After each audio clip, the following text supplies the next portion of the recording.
colleagues who are here. And special thanks to Mr. Iyer and TISS for getting me here. TISS is an old friend, many years. Right, an institution which if I had been bright enough, I would have studied. And since I wasn't, so I couldn't get admission there. So I ended up going to Madras School of Social Work. And interestingly, I started my life as a young student union leader. Right, very come from a family of freedom fighters.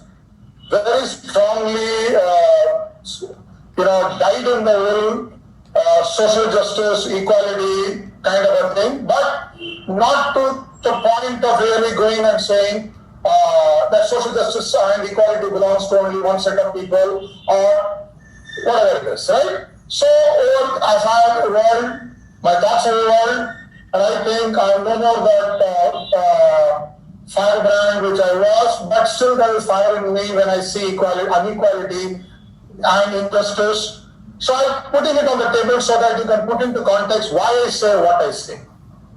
So when the UP government, MP government and a few governments rescinded the labor laws, I wrote a piece for Founding Fuel which was pretty scathing. My view of that, I've been a career employer, right? Right now I am an entrepreneur in a small company, so nobody can come back and say he is a leftist who has come in here to really convert the country into a rebellion, right? No. I run a company and I'm an entrepreneur. For about 35 years, I worked for the best branch in the country, engaging with unions to enforce the rights of the employers while being just with the employees, right? So that's the background where I come from.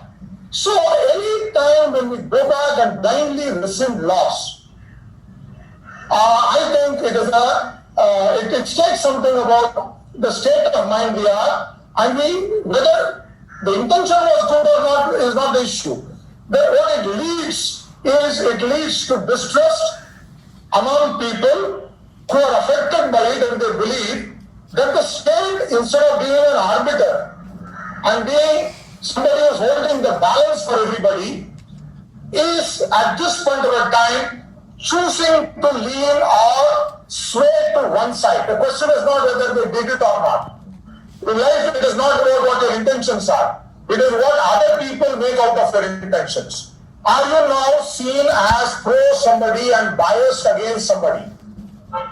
So that was my main piece on the article. So we want to go back a little bit to the history before I put 7 points which I want to deal with. We have to understand that there is no doubt that without capital and without entrepreneurs, there is no employment. Let's not make any mistake about it. Right? I am not a Leninist, I am not a Maoist. Right? On the other hand, I believe Lenin, Mao and Stalin are killers who should have been hung from the square which was next to it, and they were not necessarily pro anybody. They were dictators. Right? As that. So that's not the point. So the point of labor rights did not come from the left. We have to understand that. So we have to ask the question, as much as in the history there would have been no employment if capital was not brought on the table, we have to understand employees bring another kind of equity. The equity employees bring is their skill, their knowledge, and their ability. So, over the last 3,000, 4,000 years, the world has found a way to say that what is a just return for somebody who takes risk by bringing in capital, and what is a just return for somebody who brings a skill and ability where the level of risk that person is bringing in is much lesser. That's a perception. Yeah, we can argue that question. Is unemployment a greater risk or going out of business is a greater risk? Is a point of debate we have asked. Unfortunately, we don't frame it like that. We end up saying going out of business is a bigger risk, but for an individual to be unemployed is a lesser risk. Right? That's another time, another place, we can have a debate. Right? Now it's a question of whose perspective we are talking about. Right? So if I lose everything, if I lose my capital, What happens when I lose my job? Yeah, the premise here is skill and knowledge is transferable. Because it is transferable, the level of risk, the skill and knowledge equity put on the table is many times lower because the consequential loss of, there is the erosion of skill which happens by unemployment. There is the erosion of knowledge which happens by unemployment. However, when capital goes away, for the person who brought in the capital, there is a complete erosion of the capital. So that is how we need to posit it without really going into an ideological domain of capitalism or communism or socialism. Let's not get in that because that moves us into a domain. I'm comfortable doing it also, but if it's a political forum, I will do it. But in a knowledge forum, let's put it and frame it in the model of economics. And economics itself, unfortunately, is political and social, right? That's why Karl Marx and the rest of the people walk in that, right? So we should not be naive there. Okay. Now, if you posit like this, for a very large period of time, because money bought power. Power to what? Power to legislate. Even when democracy started coming in, the people who went into the legislative assemblies, who legislated laws, were not from the labor class. They all went because if you did not have money, it's not today. Right? Historically, if you did not have money, you cannot fight elections. Or you cannot secure nominations. Or you will not get selected. So, by and large in the society, from the Roman time, it is the patricians and not the plebes who got to go to the senates and the legislators. What happens when you go to the senate and the legislation?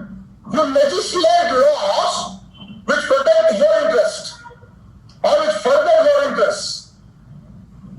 For 400 years in the world, the legislations which came out, whether they came as laws or whether they came in any other fashion, are all towards protecting the rights of the people who brought in the capital, to the detriment of the people who brought in the equity to knowledge and skill.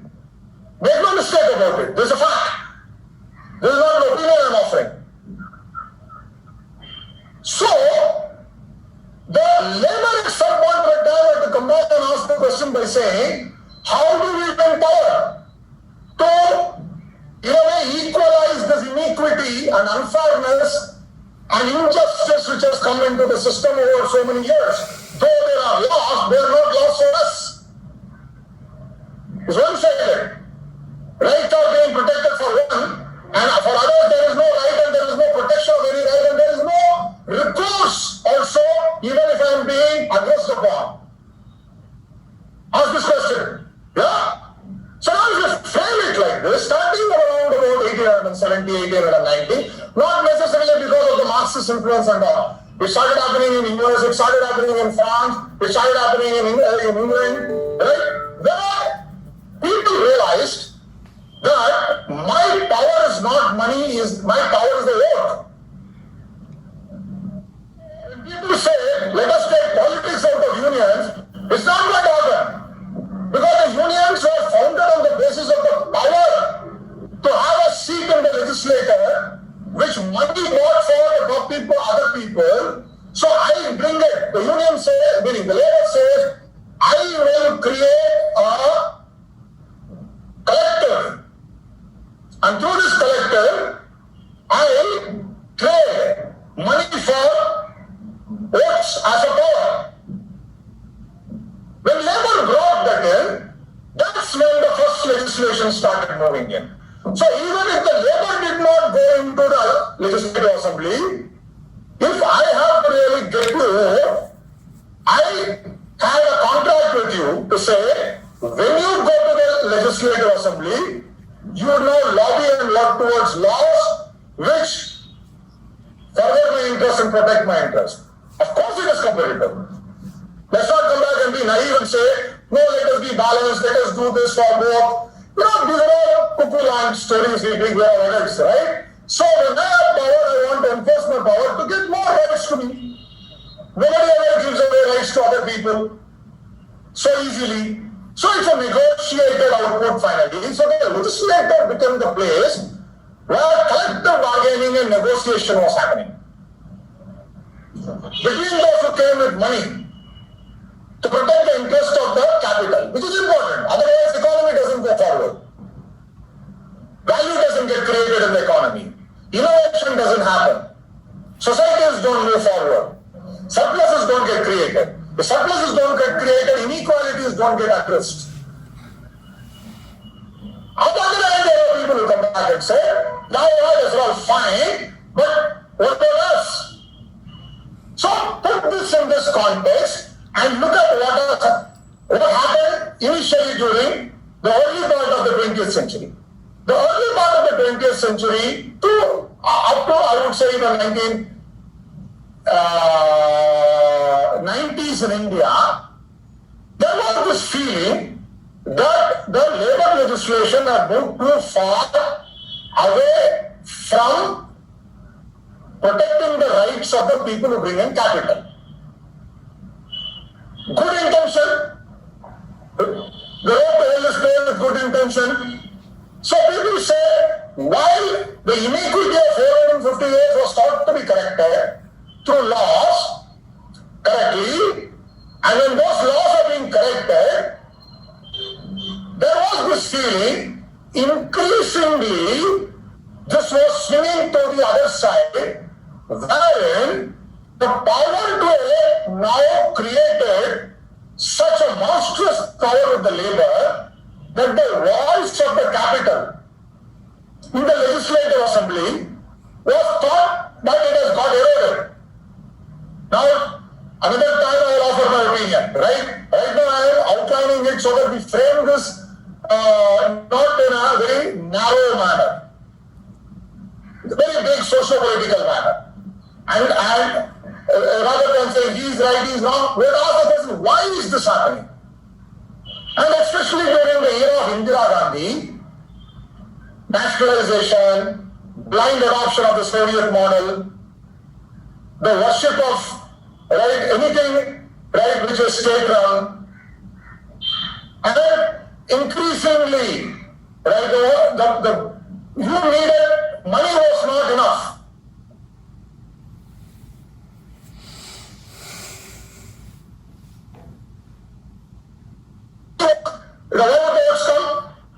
So, then the entire government machinery, which was supposed to be an arbiter, ended up becoming a machinery which sided with one side belief, right?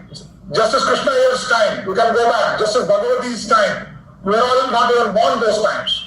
So all of them started their career at that point of a time. Now I'm not sitting on right or wrong.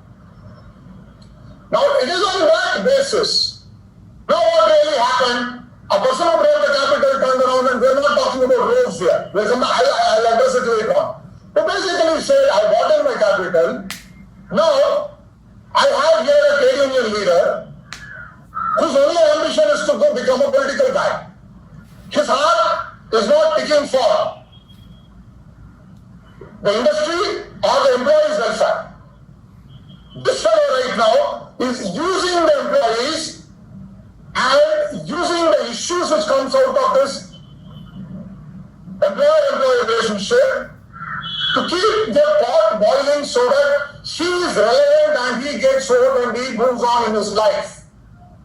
For every one good trade union leader, like a Dange, I can learn, I work with many of them. They're all my mentors, right? P. Karandarajan is my mentor, right? So many people, right?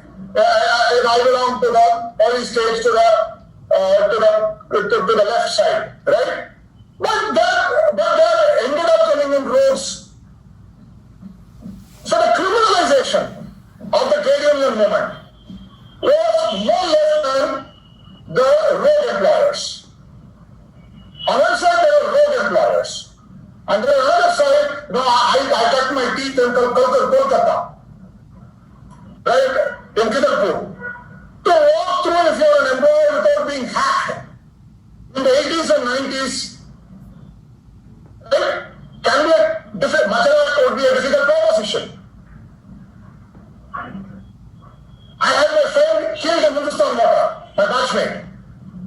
He didn't do anything. I had my friend Avanish Kumar K, burnt in Maruti factory. Now you can say, right, this was a response to the unjust acts of the management. But you don't burn people. So I'm not saying every trade union leader is doing it. So the pendulum had swung to criminalization of trade union movement. The pendulum has swung so far that if you have somebody in your factory or in your office who's taking advantage of the labor laws and is not coming to work for any number of days, there is no way you can take him out of job.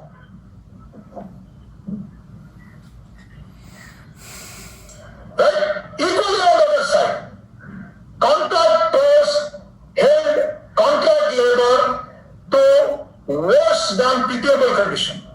So the question to frame here is to say, that are labor laws, did the labor laws which are meant to protect the labor during the last 70 years, did it achieve to protect them? And also, did it rein in the rogue employers? Did it rein in the criminalized trade union leaders with vested interest?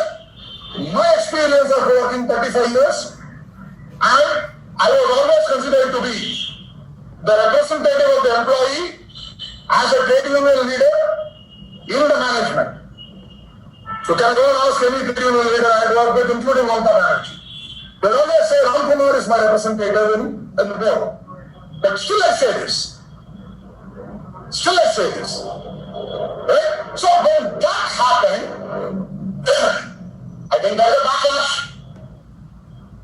I'm not justifying.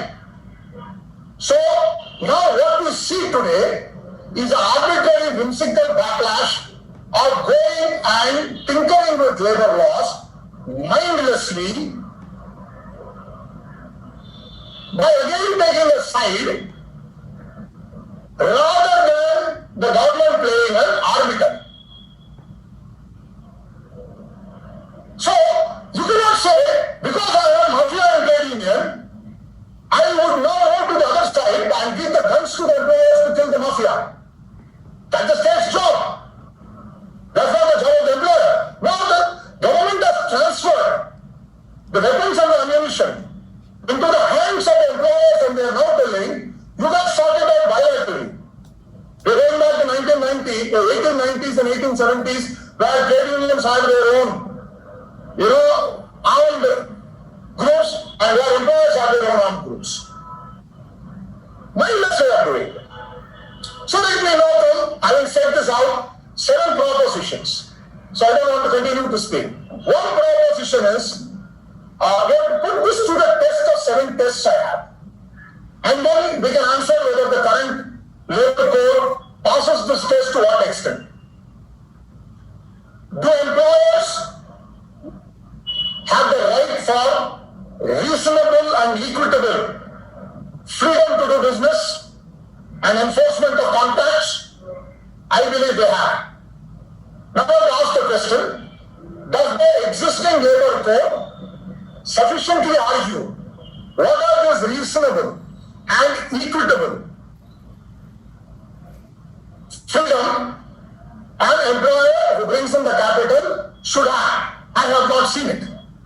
I wish they argued in a manner. Second, employees deserve fair, equitable, and just rights because they are bringing their skill as much as the employer is bringing. Now, we have to ask the question, did the framers argue it and say, we believe these rights of the employees are fair, just, and equitable? Here is how we are protecting it. I haven't seen it. Maybe I missed it. Maybe I am journalist. Third, whatever we do, when we put 2 parties whose interests in some way in the Venn diagram come together, but definitely in some way away. We have asked the question, it's not a perfect concentric circle of interest of the 2 people, not possible. Even in my company, it's not possible. Right?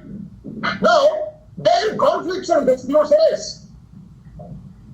Now you have to ask the question, have we made the conflict and dispute resolution mechanism any better than what it has been for the last 65 years? Because you do not do that. And if there is not time more reverse to either party, the best laws will not achieve anything.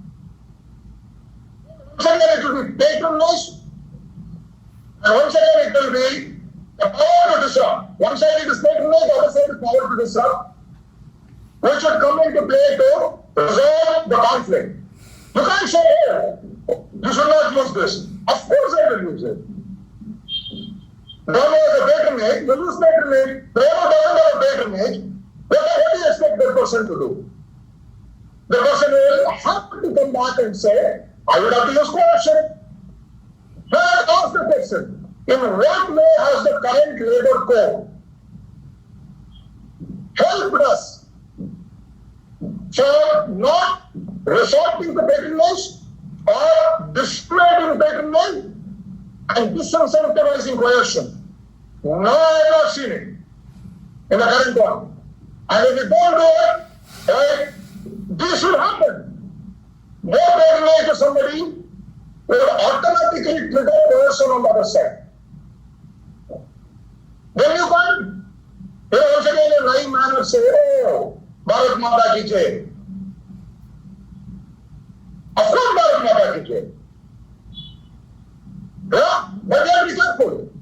Have we looked at dispute resolution, which is efficient, which is just, and which is time-bound? Time-bound means, can we resolve disputes in 3 to 6 months?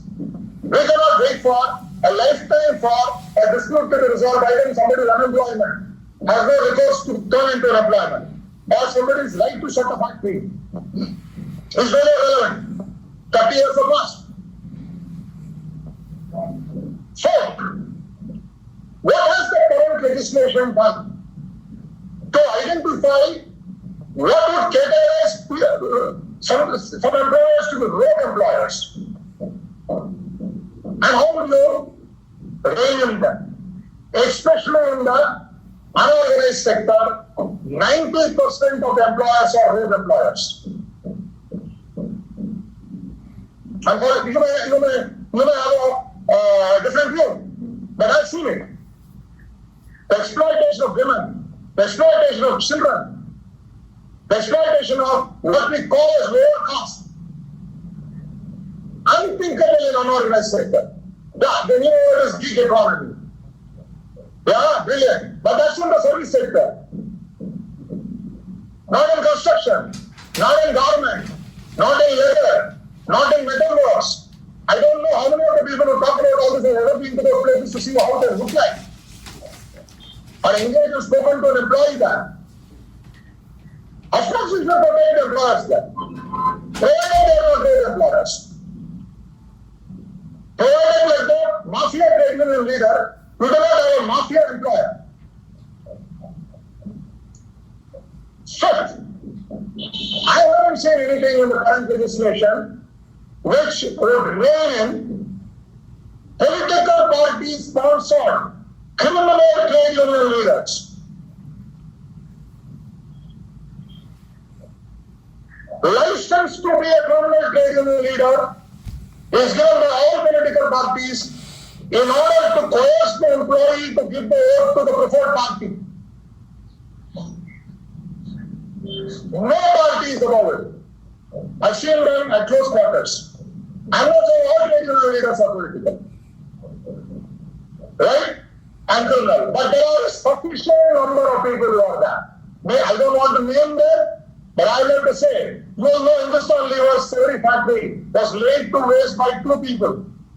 Benedict Costa and Franklin. Right? I know that I've seen them matter. Anybody can come and say whatever it is. Relatively in the world, Hindustan Unilever was a just employer. 2 people who want to further their own interest spoiled the lives of thousands of people. I saw it in the factory. Where did they come from? Political patronage. So patronage is not only for the employer.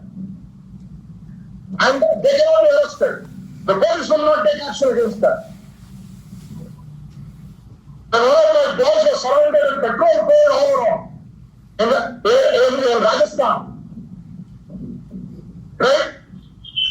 The police said, sir, please go to this MP and ask him to give us permission to come and take your employee out. We are not talking about 1900s, huh? This 2010 when Bank of Rajasthan merger was happening. You can now go back and ask Bank of Rajasthan people, including housekeeping people today. Right? I've been treated very well. In fact, many people still invite me to their children's marriage, and the women will come back, the housekeeping people will come back and say, right, UK, ICICI Bank is social status plus. And with that kind of a thing, I had to go and get an MP to take one of my higher young boys from not there. Whether they would have burnt him or not, we don't know. See the terror of that boy, sitting inside the room, petrol being poured. Whether they like it or not, it doesn't matter. So what is in this law, which will take action within the same political parties which bring this law? What will they do to gain in their own criminal trading universe? Nothing. Strict. I personally believe that it is the duty of the state to enforce certain things. It is not a bilateral issue. Safety, health, right? Has a social security, payment of wages. These are all payment of minimum wages. These are all not bilateral contracts. Contracts any welfare states bring for its citizens. The civil code, right? It cannot be left to the whimsical and arbitrary power politics of two parties. I haven't seen anything in this registration which will do 150 years of hard-earned rights on maternity, on provident fund, in a country which doesn't have a social security or an unemployment cover. No, I don't see. Minimum wages. Last, the whole 1979 Rabindra bill. Many of you would not have been born. That is where the whole thing started. 1982 Anjana bill. Right? Original. That talked about, IR bill it was called, creating an insurance policy, meaning the employers, in order to gain the right to hire and fire, were required to create an unemployment insurance pool by contributing to it. And that pool was supposed to be used to protect the person who had a job loss with certain conditions and in a time-bound manner. Later on, it got modified into higher retrenchment and closer compensations and higher layoff compensations. Right now, there is a cop-out called some fund to be given to some skilling. I personally think that is, we have to go back. If an employer has the right for hire and fire, you should be willing to, like in a motor vehicle you have, right? If you want the right to drive a car, you have to buy a third-party insurance. Otherwise, they'll not let your car go onto the road. So, do we have in this code? No, I don't see. So, unfortunately, my view is, instead of ease of business, instead of protecting the just, reasonable, and equitable rights of the employers, labor code which they have unleashed may not happen now, but in the years to come,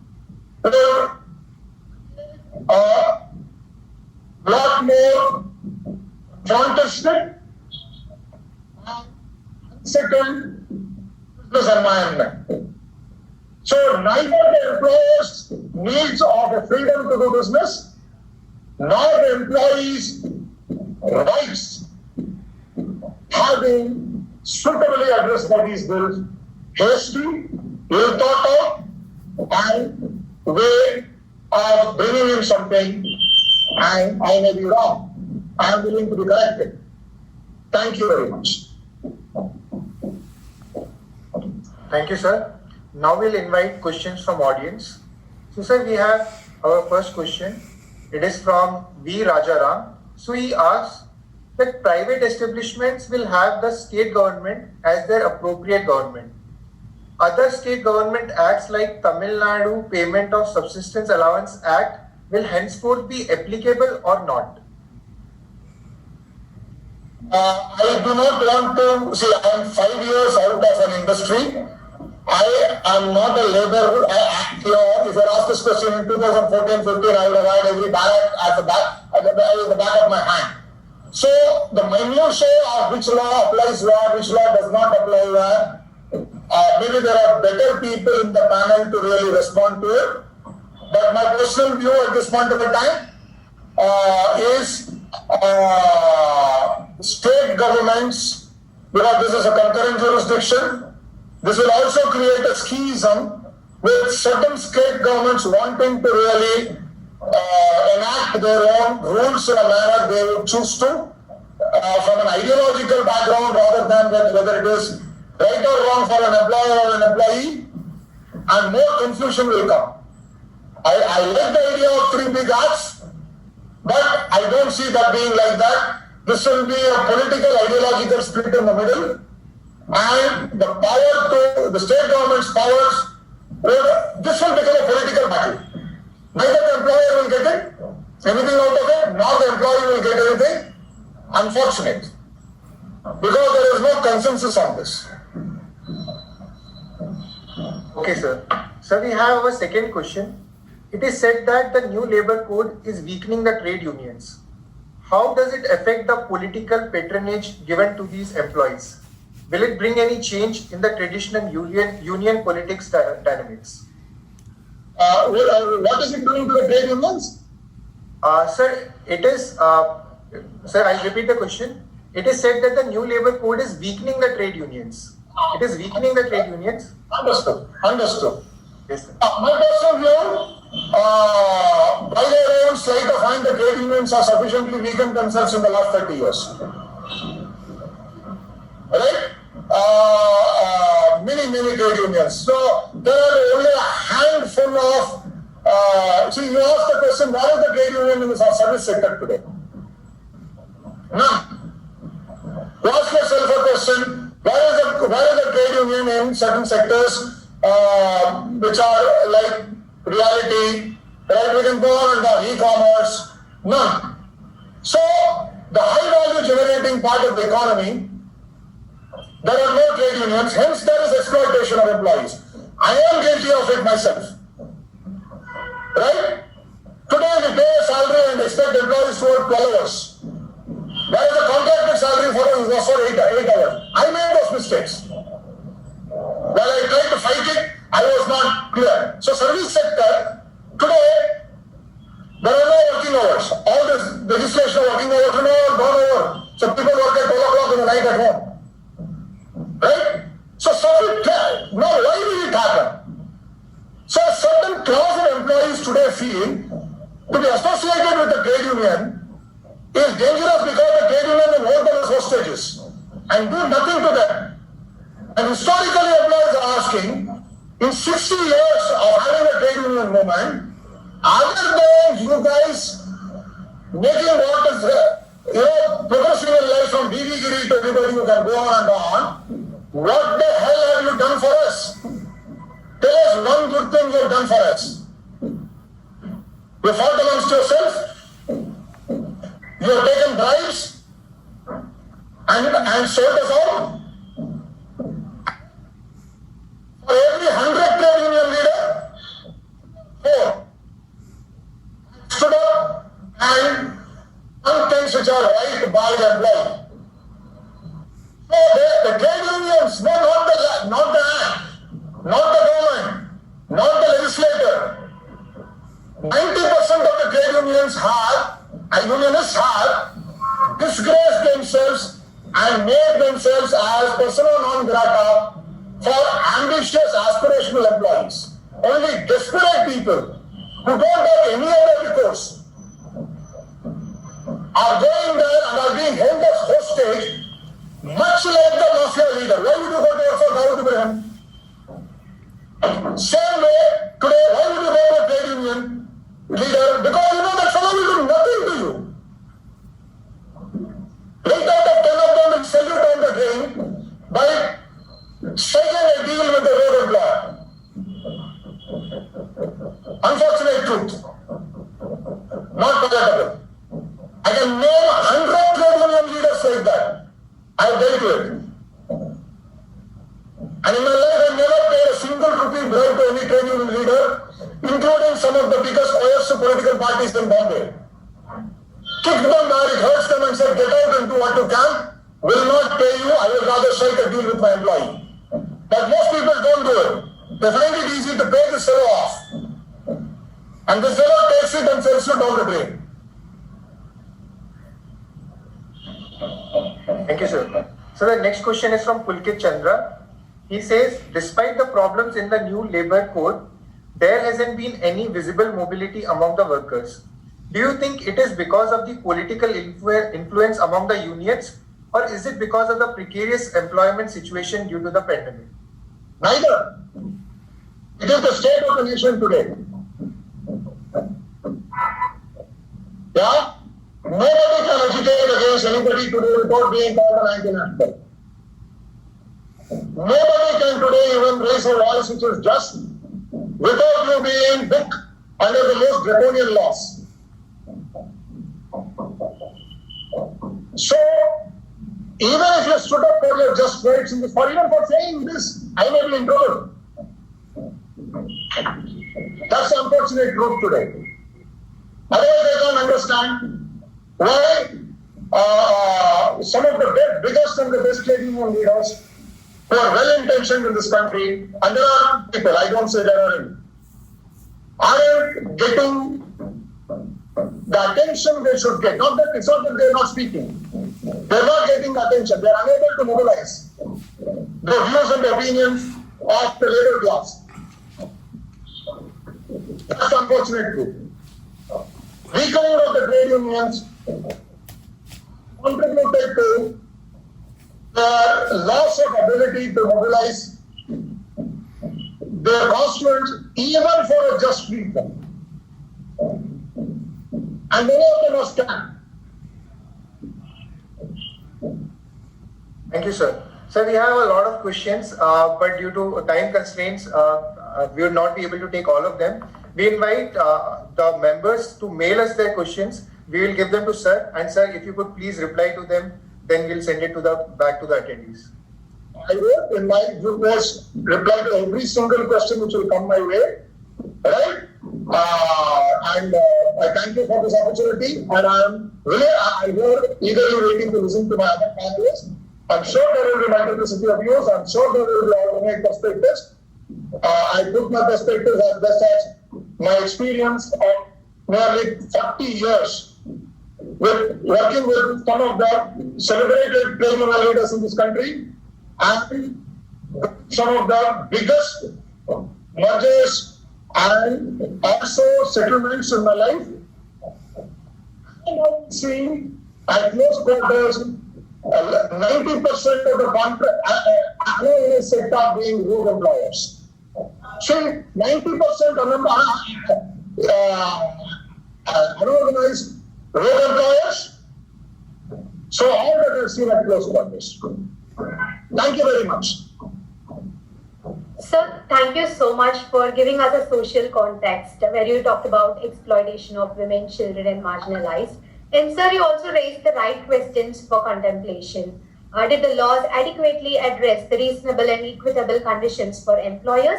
Did the laws adequately provide fair and equitable rights for the employees? we feel that it is the right place to begin the social dialogue to enable the welfare of all the stakeholders in industrial relations. Thank you so much, sir, for your valuable insights. We feel honored to have hosted you, sir. Our next distinguished speaker to present his views on the theme is Dr. R. Krishnamurthy. Dr. R. Krishnamurthy is a consultant heading S.R. Mohandas and Associates, a consultancy firm that specializes in the field of industrial relations and human resources management. The late S.R. Mohandas, sir, his father, was a pioneer in the field of industrial relations. He is also the director of Industrial Relations Institute of India, a non-political and a non-governmental organization set up by Mr. Mohandas and the editor of its monthly journal, Arbiter. He has done his PhD in management from Jamnalal Bajaj Institute of Management. He passed out from Bajaj Institute in 1976 with specialization in the area of personnel, and after doing his PhD, he completed his LLB. As an organizational consultant, he has been associated with a number of organizations to assist in organizational change and human resources developmental activities within the organization. He is also on the internal complaints committee in several companies, a body mandated by the law on prevention of sexual harassment at the Workplace Act, as an independent NGO representative. He had worked 3 years in Larsen & Toubro Limited before he joined his father in consultancy, and has also visited the UK, Switzerland, Italy, Brussels on UNDP fellowship and fellowship from the International Industrial Relations Association. He has also maintained close links with the academic world. He is a visiting faculty who teaches at prestigious management institutions like Jamnalal Bajaj Institute of Management. He has also maintained close links with the academic world. He is also on the board of directors of Nuclear Securities Limited. We feel very honored to have you, sir. Over to you. Thank you very much. Am I audible? Yes, sir, you are audible. Okay, thank you. I would like to thank both IR and the Tata Institute of Social Sciences for giving me this opportunity to be here. And I'll start right away. Is my screen visible? Yes, sir, it is visible. Okay. So the business environment that we are in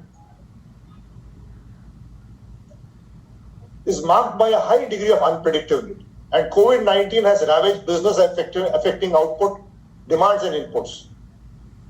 Working, maintaining social distancing, sanitizing, washing hands and restriction on the number of to be employed has seriously affected activity at the plant level. Vaccination will help improve the resistance and spread of the pandemic, but what will happen is uncertain and business is operating not on sound footing, but shifting sands. In this, ability to adapt and sensitivity are important if the organization is able to respond to these changes.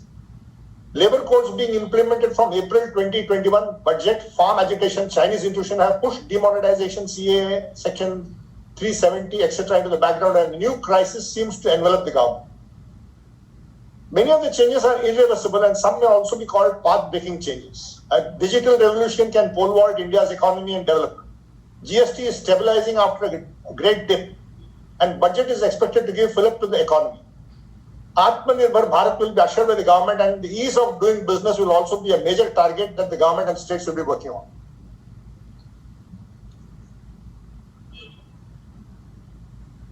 How an organization responds is very important, and here a speed of response is critical. How quick you are to sense and respond proactively is a key factor. Variables such as technology, innovation, entrepreneurial ingenuity are fast reshaping the business, and we are now talking about cloud computing as a next major technology platform. What you are doing with the laptop is what you can do with the cloud. It's really something phenomenal. The society is also getting transformed at a rapid pace. Every dimension of society, be it judiciary, polity, economy, or social aspects, the changes taking place are dynamic and unprecedented, be it the organization or the people. Everything is changing very fast. Destruction to mobile towers of Reliance in Punjab show that private sector can very quickly become a soft target for very many interest groups. then the pace of change in laws has also transformed. Now, various laws, including law on sexual harassment, have happened much before organizations have responded to the changes. CEOs are now, therefore, at greater risk for acts and consequences of managers. Priya Ramanani judgment putting a woman's dignity and right of life and dignity, and she would be entitled to put a grievance on any platform even after decades, is another paradigm shift we are seeing in protecting rights of women at the workplace. Let's just look at some of the changes that have been brought about in terms of just technology as a process. The steam engine gave way to the electrical engine. That is where the second revolution enabled man to go to the moon. And that got changed by the electronic revolution, which is, something which has transformed the whole business. What you're talking about of business of 20,000 or 15,000 company employees being employed in the steel mill or in textile industry, in a company like TCS, where 4.5 lakh people are employed. I think this is the type of change that revolution can bring about. And now we are talking about the fourth industrial revolution, and that's what we are talking about, a huge capacity, which India can use to transform its labor force. A growing capability of artificial intelligence and big data represent this. Now, when you really look at the fourth industrial revolution, and I think this has been highlighted in the World Economic Forum in Davos, that it has got promising innovations in the field of artificial intelligence, machine learning, robotics, nanotechnology, 3D printing. I think this is a way in which manufacturing is going to be revolutionized just by 3D printing, genetics and biotechnology. The type of changes that have been ushered in by the fourth industrial revolution are phenomenal. And what WEF forecasts is that these changes are going to lead with demographic and socioeconomic changes, may not lead to job growth, but net loss of over 5 million jobs in 15 major developed and emerging economies.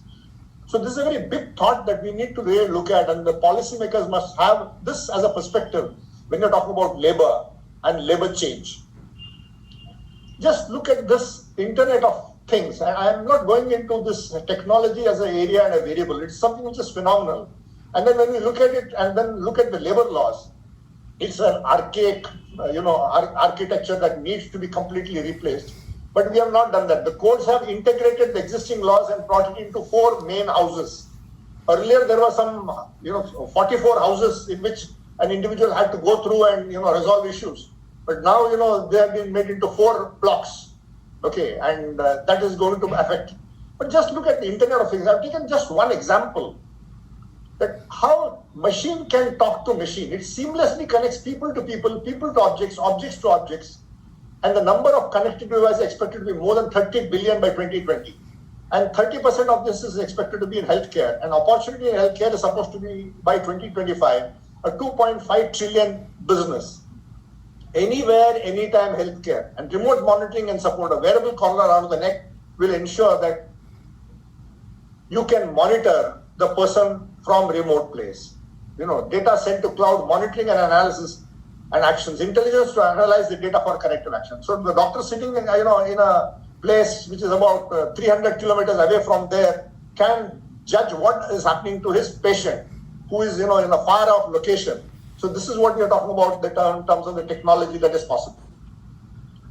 And this is something which happened in Akshardham. It's a religious temple, but it was a heart of technology. On December 6, 2018, we are now in 2021, 3 years ago. Okay, 2.5 years ago, a cardiac surgeon, Tejas Patel, performed what doctors claimed to be the world's first in human telerobotic coronary intervention procedure. And it was a, place 32 kilometers away using 5G technology. The doctor from the ashram, the Swaminarayan temple, removed a heart block in a lady, which is about 32 kilometers away. And this was done entirely through robotics. Now you look also at the type of employee relations, and I think that also is getting transformed significantly. And I think we have only the blue collar employees, that blue collar and white collar, which you are familiar with in the manufacturing industry. This is what we call the brick and mortar industry. Okay, and now the brick and mortar industry has given way to the click and modem industry. So that's where the gold collar, pink collar, green collar and black collar coming. The color of the collars have changed. When you say gold collar, I talk about people who are, pilots, doctors, chartered accountants, lawyers. The gold collar which can command a premium and which has 3 or 4 employees chasing each collar. And I think that's one, in which they have many offers online anytime. So they are not bothered about jobs. The pink collar, women employees, and this is something which has increased substantially in the workplace. And we have not had a workplace safe enough for this group of people who are coming in the banking industry, the insurance industry, the travel industry, the textile industry, and many other places, where the pink collar has become the dominant workforce. When you look at a company, BPES, basically ITES industry, you have 80%, 85% women employees compared to 15% male employees. So the workplace has to be made safe for them. Is the workplace in the Indian environment safe for the women concerned? And my answer is no. And we are still working on that. It's a job in process. The green collar, and I think this is I often say the green collar are those people who are the trainees, the backbone of the workforce, today, the future backbone of the workforce. How are we training them? Are we assimilating them into the industry? Are we giving them the training? The black collar, this collar is generally represented by the, people working in the collieries and the coal mines. We don't see them. I use this term in the Indian environment to represent the contract labor who are not counted on the rolls. So when you say the company is having less than 100 workmen, Chapter 5B provisions apply. You can have even 1,000 contract labor working. They will not be covered. And they will not, that industry will still be considered as one which can have layoff, retrenchment, closure without any permission of the government. And today, if you see, the contract labor has become more than the permanent labor. And this is a very major change. And then there's also the collarless employees, like those working for Ola and Uber, and those categories of workmen will dominate the workforce, not just the blue collar. So there's a transformation and transition of the workforce that is taking place, and I think the labor laws have completely bypassed them. The context of employment relationship, you look at it, architecture of labor laws is around the definition of workman and now worker. Now in the new code, this definition of workman is now amended to worker. And the lower codes have expanded and included managerial and supervisory personnel wages code, but this base has not changed. The Payment of Wages Act had a ceiling of 24,000, and beyond that, anybody beyond that was not governed by that. Now that ceiling has been removed, and therefore managerial and supervisory employees also get some benefits which were there for the workman earlier. The Shops Act permits expansion of category of who is not a worker. Now you just, name the person concerned in the website of the company, and then he will not be a worker. Or you inform the facilitator who are your people who are in the managerial and supervisory cadre, and they will not be a worker. Similarly, the OSHWC code, Occupational Safety Health Working Conditions code, defines contract labor. And this is imported from the Andhra Pradesh Act. What is core activity and non-core activity? Now, if you see core activity, it's very porous. There are many caveats filed that this core activity also you can engage contract labor. And generally the code says that you cannot engage contract labor in non-core activity. In the core activities, you can engage contract labor in the non-core activity. And I was just examining the definition of contract labor, and I recall what is called the Great Indian Disappearing Rope Trick. This is, if you do a Google search on this, the Great Indian Disappearing Rope Trick, you just do a Google search on that and you will get an idea of the magic that is played. Rope is strung up in air, and that's magic. Okay, and to add to that magic, the magician will tell his assistant, climb up the rope, and he will climb up the rope and he will disappear. Then he will call him down, he will not come. Then this magician will also climb up the rope and go up. And then you will see chopped parts coming down, the hand, the leg, and he will come down and say, this is what happens when people don't listen to me. And then he will put it in a bag, and then he will assemble it, and then he will call out, Abdul, come out, and then he will come out. So this is Great Indian Disappearing Rope Trick. Suddenly Abdul will come to life, the person was cut. And it has got a great similarity with the Contract Labor Act, where you say that a contractor, if he gives him a letter of appointment, he gives him social security, then he is no longer a contract labor. Then what will he be? And I think this is left best to the choice of the companies. And what is it that these changes are aimed at? It is aimed at doing the ease of doing business. And I think Ram Kumar mentioned about this. Andhra Pradesh, is number one in the ease of doing business. and Uttar Pradesh has become number 2, and all the labor laws for 3 years were suspended. Okay, and that's how this Uttar Pradesh had the ease of doing business becoming maximized, and it has become number 2 next to Andhra Pradesh. And Andhra Pradesh is facilitating, and this was due to Chandrababu Naidu and his initiatives have been continued by the other governments also, and it is the number 1 destination for new investment. Okay, and I think that's very important. Each state competing with the other to attract investment. That's something which is very good. But labor is a subject on the concurrent list. For the state laws, states will continue to have, and since labor is the subject on the concurrent list, states will have the right to amend the laws so that they can bring in modifications. But it cannot amend the central character of the act. So that's something it cannot be repugnant to the central law. So that's what it is. And many states like Maharashtra, they have many other laws also apart from the central law. So wage code definition of wages is quite complicated, and I think this is one of the biggest problems which you have had with the bureaucracy, which is refusing to listen to both employers and to employees. And this is the problem of bureaucracy, and I think that's a very big difficulty that we have. They bring in changes which they themselves are not clear about. Okay, and the laudable objective was to ensure that basic wages are retained so that it is not reduced, and PF and ESI contribution should be made on the basic wages. That is a basic wish of the government, and they have tweaked the definitions, which is creating so much of confusion and challenges that are sure to come, because even what is agreed between a management and a union is not to be reckoned as wages. Only basic wages and DA can be reckoned as basic wages. And I think there's the problem with the wages code is that it has not clarified issues, it has complicated issues, and it's going to create more pain points than ease of doing business. The IR code does nothing on the pain points of Chapter 5B. I think he mentioned this briefly. Ram Kumar mentioned also about this, about Chapter 5B. Okay, when the right to close down my business is as intrinsic as my right to start a business. And in Rajasthan, 1.5 years, 300 company, a company which is employing more than 300 only had to take permission. Did Rajasthan see a substantial increase in number of closures? Answer is no. No employer starts a business to close a business. And therefore, the law should have been modified, and this Chapter 5B should have been done away with. The number which you are talking about is not necessary.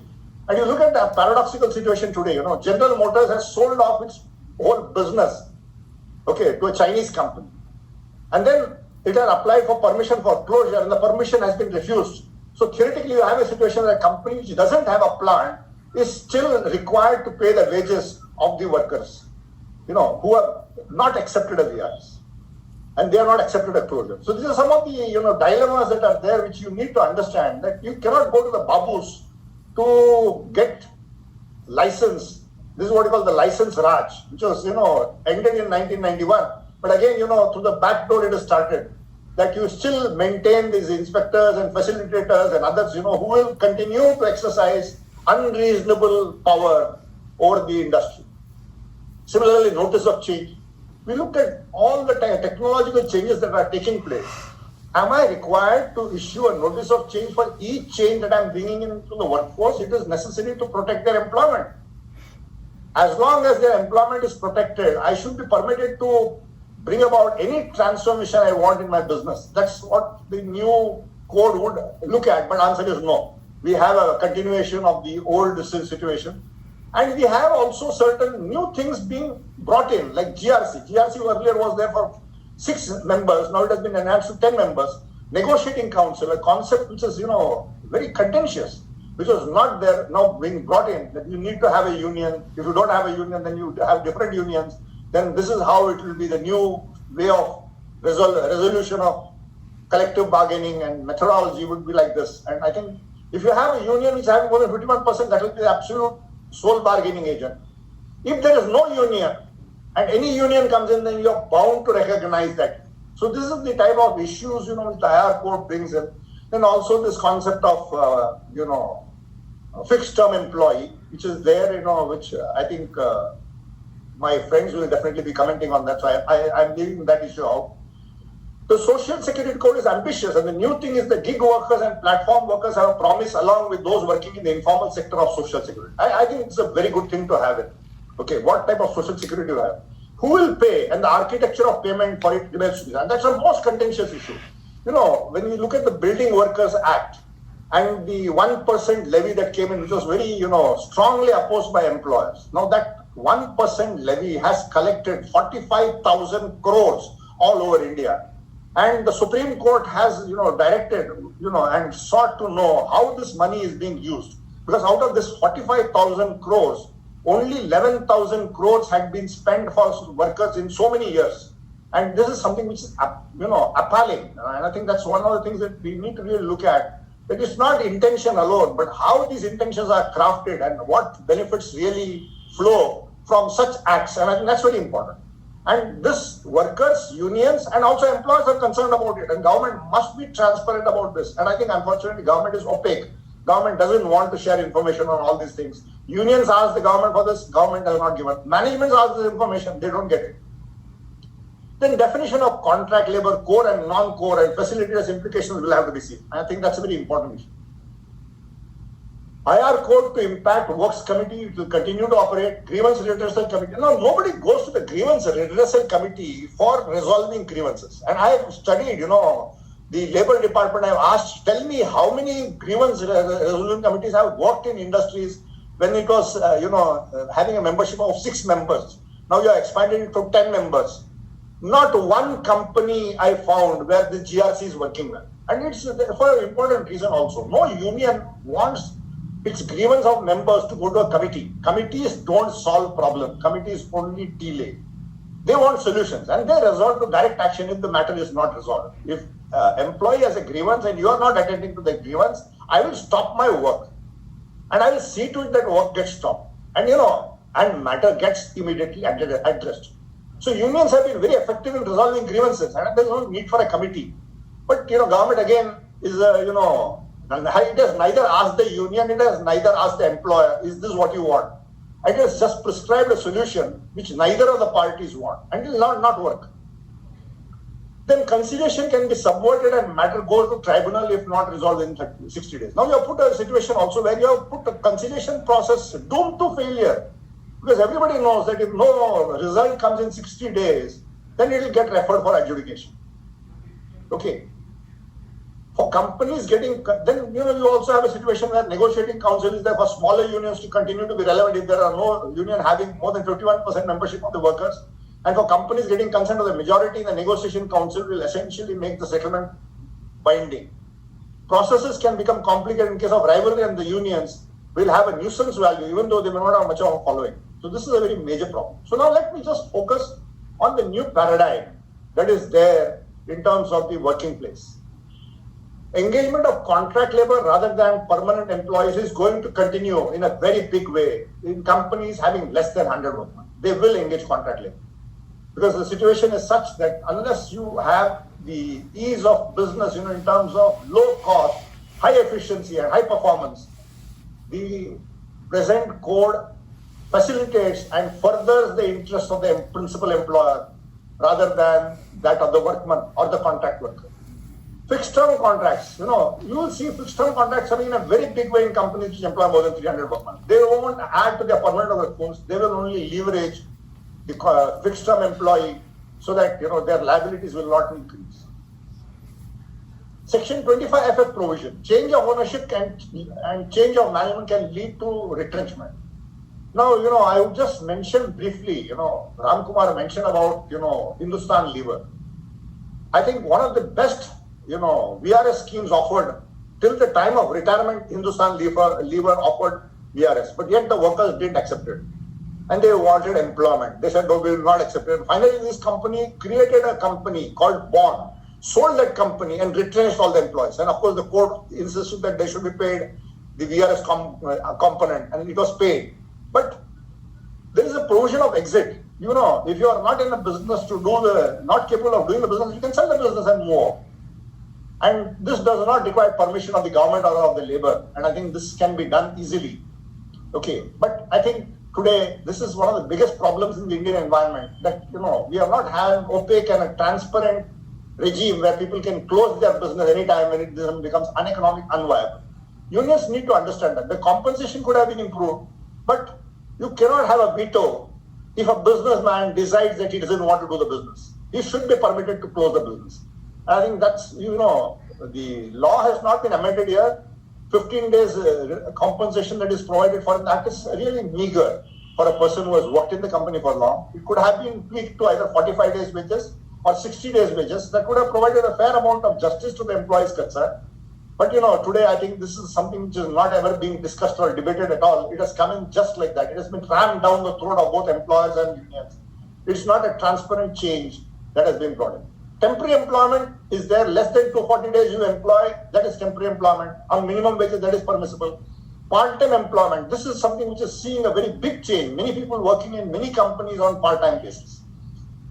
And this is a gig contract employee, he's working for many companies. So this is something which is there. Employment not in establishment, manufacturing outsourced. And I think this is something which is happening. The factory is getting broken into pieces and factories are getting outsourced. Manufacturing is outsourced. Then we have franchisees and service providers, Team Lease, Kelly, Sodexo. They have become major employers. Team Lease has more than 1.5 lakh people working on temping basis. Departments getting outsourced. In many companies, HR itself has become outsourced. No HR department, no accounts department. Payroll is outsourced. Everything is outsourced. And as Ram Kumar's company showed, managerial and supervisory persons only engaged, no workman category employees, everybody in managerial. They have taken over many of the banks which are unionized and converted into banks only with managerial and supervisory personnel. And then emergence of gold and pink collar. I think this is a very major change that is happening, and our workplace must be having an architecture that enables them and makes them, feel satisfied that this is the type of environment we want to work in. And working for a union-free environment, let's also admit it. There are many companies now having a union-free environment and they want to provide for that. But the code doesn't really provide for that situation. Some things that may not change. And I think this is something which you need to also look at. And as the time is running short, I don't want to get into a situation where I'm speaking beyond my time limit and, other speakers are, jeopardized in their talk. And I'll just sum it up. That some things may not change. Strikes and lockouts prohibited in the new code, but we will see that continue. In the new code, no strike or lockout can take place. And you are telling me that this will not happen. And, you can see, unions are going on strike. You are having a strike that is going on in Toyota last more than 2 months. And, nothing has happened in that, in spite of the government intervening and trying its best to end it. But, management does not understand, not being able to understand what the core issues are and what the interests of the workers are. And there's a big gap in perception between the union and the management. Withdrawn violence in Bengaluru, 6 contractors of which 4 were international. Okay, I think today this is a big league. You have international contractors coming in. Yet things have not changed much since Maruti violence at Manesar for contract labor. Whether there are new sins or whether the old sins are continuing, we don't know. And I think this really needs, all HR people need to really, think on this, that why this is happening. And people in the third shift ransacked the company and created so much damage. It's really mind-boggling. Okay, fortunately there was no death that was involved, but if some death had taken place, then it would have been called a second Maruti. Continuing strike in Toyota in spite of complete support of government shows that the gulf between the company management and the workers' union is ever widening. And we are not having industrial relations architecture to compel parties to resolve conflicts. And I think unions need to understand that they can't just put a demand and expect that things will work. There must be established dispute resolving mechanisms like, we have conciliation, which is one, but mediation and number of other methods by which both the parties are compelled to resolve it in a time frame. We are having issues going into adjudication, which goes on for 3 years. Now it is 3 years. Earlier it used to be 6 years and 7 years. And 3 years to resolve an issue is something unacceptable. We must have a resolution of issues within 90 days. And I think we can work out. It's not very difficult to work out a law which provides for compelling parties to resolve conflicts through relationship, strike ballots and things like that, and putting responsibility on the back of union leaders as well as management to see that efficient resolution of the issues can be done at the workplace. Company management need to work on relationship framework and architecture to manage workers, both permanent and contract. Law pertaining to agitations, demonstrations by workers and trade unions. I think this also is very important. Trade union acts give immunity from criminal and civil suits for disrupting the business by lawful strikes or agitation against the company. While peaceful and democratic actions are permissible, the law restrains workers and unions from agitation that is related to the directors or management personnel. While workmen have the right to peacefully agitate, they have no right to prevent those wanting to go into work from entering the premises. But still it is being done. If the ingress and egress is prevented, civil courts grant injunction and violation of the orders lead to contempt proceeding, but law is violated with impunity. Ram Kumar mentioned about a situation where some petrol was poured around and, a person literally living in fear of death, of being burnt alive. That's what, union terrorism is all about. And I think that's something which is not acceptable. It's in a barbarian age. And a civilized society cannot have these type of issues, being permeated into the social fabric. Sometimes it requires directives from court to make the police act. Now, this is something very often in Kerala. You go to the police and lodge an FIR, they will not do anything. This is, go to the court. And even where the courts give orders, ask the judge to come and implement it. And I have had situations where police joke and say, till somebody dies, we will not do anything. And I think then once it is done, somebody dies. Now, Maruti, we saw that, one death and 190 people were arrested and incarcerated in jails. And they were in jail for almost 7 years. And only 30 people were convicted of the offense. And what about the remaining 160 people? And what about them and their family? And, unfortunately in India, none of these questions are answered, So these are all issues, where people have to live with the injustice. Workers and union now bring women employees into the forefront of agitation and become a challenge to evict women employees who lie down or prevent the movement of goods or vehicles into and outside the plant. In times of agitations, getting the finished goods or outside or raw materials inside can become a major challenge in the Indian environment. Thank you very much. And I think with this, let me conclude. I think we have two more speakers who have, very many points to make. And I think I should not monopolize the time. And I would like to thank again Iyer and also TISS for giving me this opportunity. Thank you very much. Thank you so much, sir. So we have a lot of questions in the Q&A from the audience. So we would like to ask the first question, which has come up from Vinod Narayan. So what are the top 3 areas should trade union leaders train their members, which would help in building the business and being competitive in the industry? Well, you see, I have been working with a lot of worker leaders. In fact, one of the issues which I often tell management is that just as you have a responsibility for getting good managers, you need to also get good trade union leaders into the working setup. And you look at the architecture of leadership, it's very old. In any union today, you go and see who are the people leading the union. It is not the women. In fact, I went to a trade union. Shyam Sundar had taken me, to the south, in Tirupur, where there was I did a program for the union leaders, which are predominantly women employees. 85% of the workmen are women employees in the textile industry. But who are the leaders? And you won't believe that. In that group of 80% of the people, there were 4 or 5 males who were there who were supposed to be the leaders. And today you go to any union, you should do the only male folk who are leaders, not the female folk. Very rarely I've come across a lady trade union leader. I very rarely have come across a very young trade union. And today the world of work is changing. You need to pick up skills. Okay, there are some companies which are enlightened management where they provide for, like for example, the Tatas. They will provide for an architecture where a person can acquire skills, and if he can use that skill, he can grow and progress in the organization. And I think we need to have this. The workforce can change, and when a person joins as an unskilled labor, manual worker, he need not retire as a manual worker. He can go through, acquire skills and facilitate himself both to improve his lifestyle and to improve his work. The type of work that he is doing, he can improve if organizations get involved. And I think both unions and management both are at fault here, that they have not done sufficiently to invest in their manpower. So if you ask me, I think there's a failure which both management and union need to take cognizance of. And the future of the workforce, it's a different workforce that is there, that is going to come in the digital world. When you talk about the digital technology type of workforce that is there, is something which is obsolete in the old work era. They had to become trained into the new world, and that world will require less workers. and the number of people required will be a fraction of what it was. I remember one of the companies, Enron, when it came to India, I was doing a program in Tata Power, in Mumbai at Mahur, and for that 500 megawatt plant, they had 200 workers, 2,000 workers, and I went to Guhagar to see that plant, which Enron had, and there were hardly 70 or 80 workers. And they were all highly skilled workers working through computers and controlling that plant. That didn't need physical manual labor.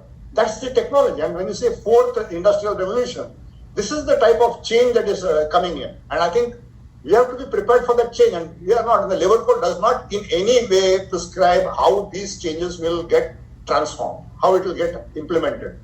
And it's companies which have to figure out their ways. And I think private sector has never bothered on the law to be the initiator of change. They have always, look at the IT industry, how it has changed. So businesses will adapt. Whatever is the law, investment comes in. Investment will manage to work with the laws and create the architecture needed to make that industry survive. And IT industry has survived a lot. Today we are the, very renowned in the world for the IT services. Next question. Sir, I think because of the time constraints, Okay. so we have so many questions. Actually, we have a lot of questions in the Q&A, and audience are also eagerly raising their hands. But we request the audience to send their questions to Forum Gmail handle, where we will forward it to Sir Krishnamurthy, sir. Sir, if it is okay with you. Absolutely. Thank you very much. Yes, sir. Thank you so much. As well as my friend Iyer, and I hope I've done justice. Thank you very much. Thank you, sir. Thank you, sir, for your great insights on the business environment and how it is changing owing to the fourth industrial revolution. The future of employee relations, how labor laws are applied in different states, and the impact of IR code on various aspects like GRC is something you have left us with to ponder upon. The new paradigm angle consisting of departments getting outsourced, gold and pink collar, as well as things which might not change were beautifully explained by you. Thank you, sir, for your valuable insights. Before we move on to the next speaker, I request all the panelists if they could wait till the end of the session so that we can take some questions that can be directed towards all the panelists.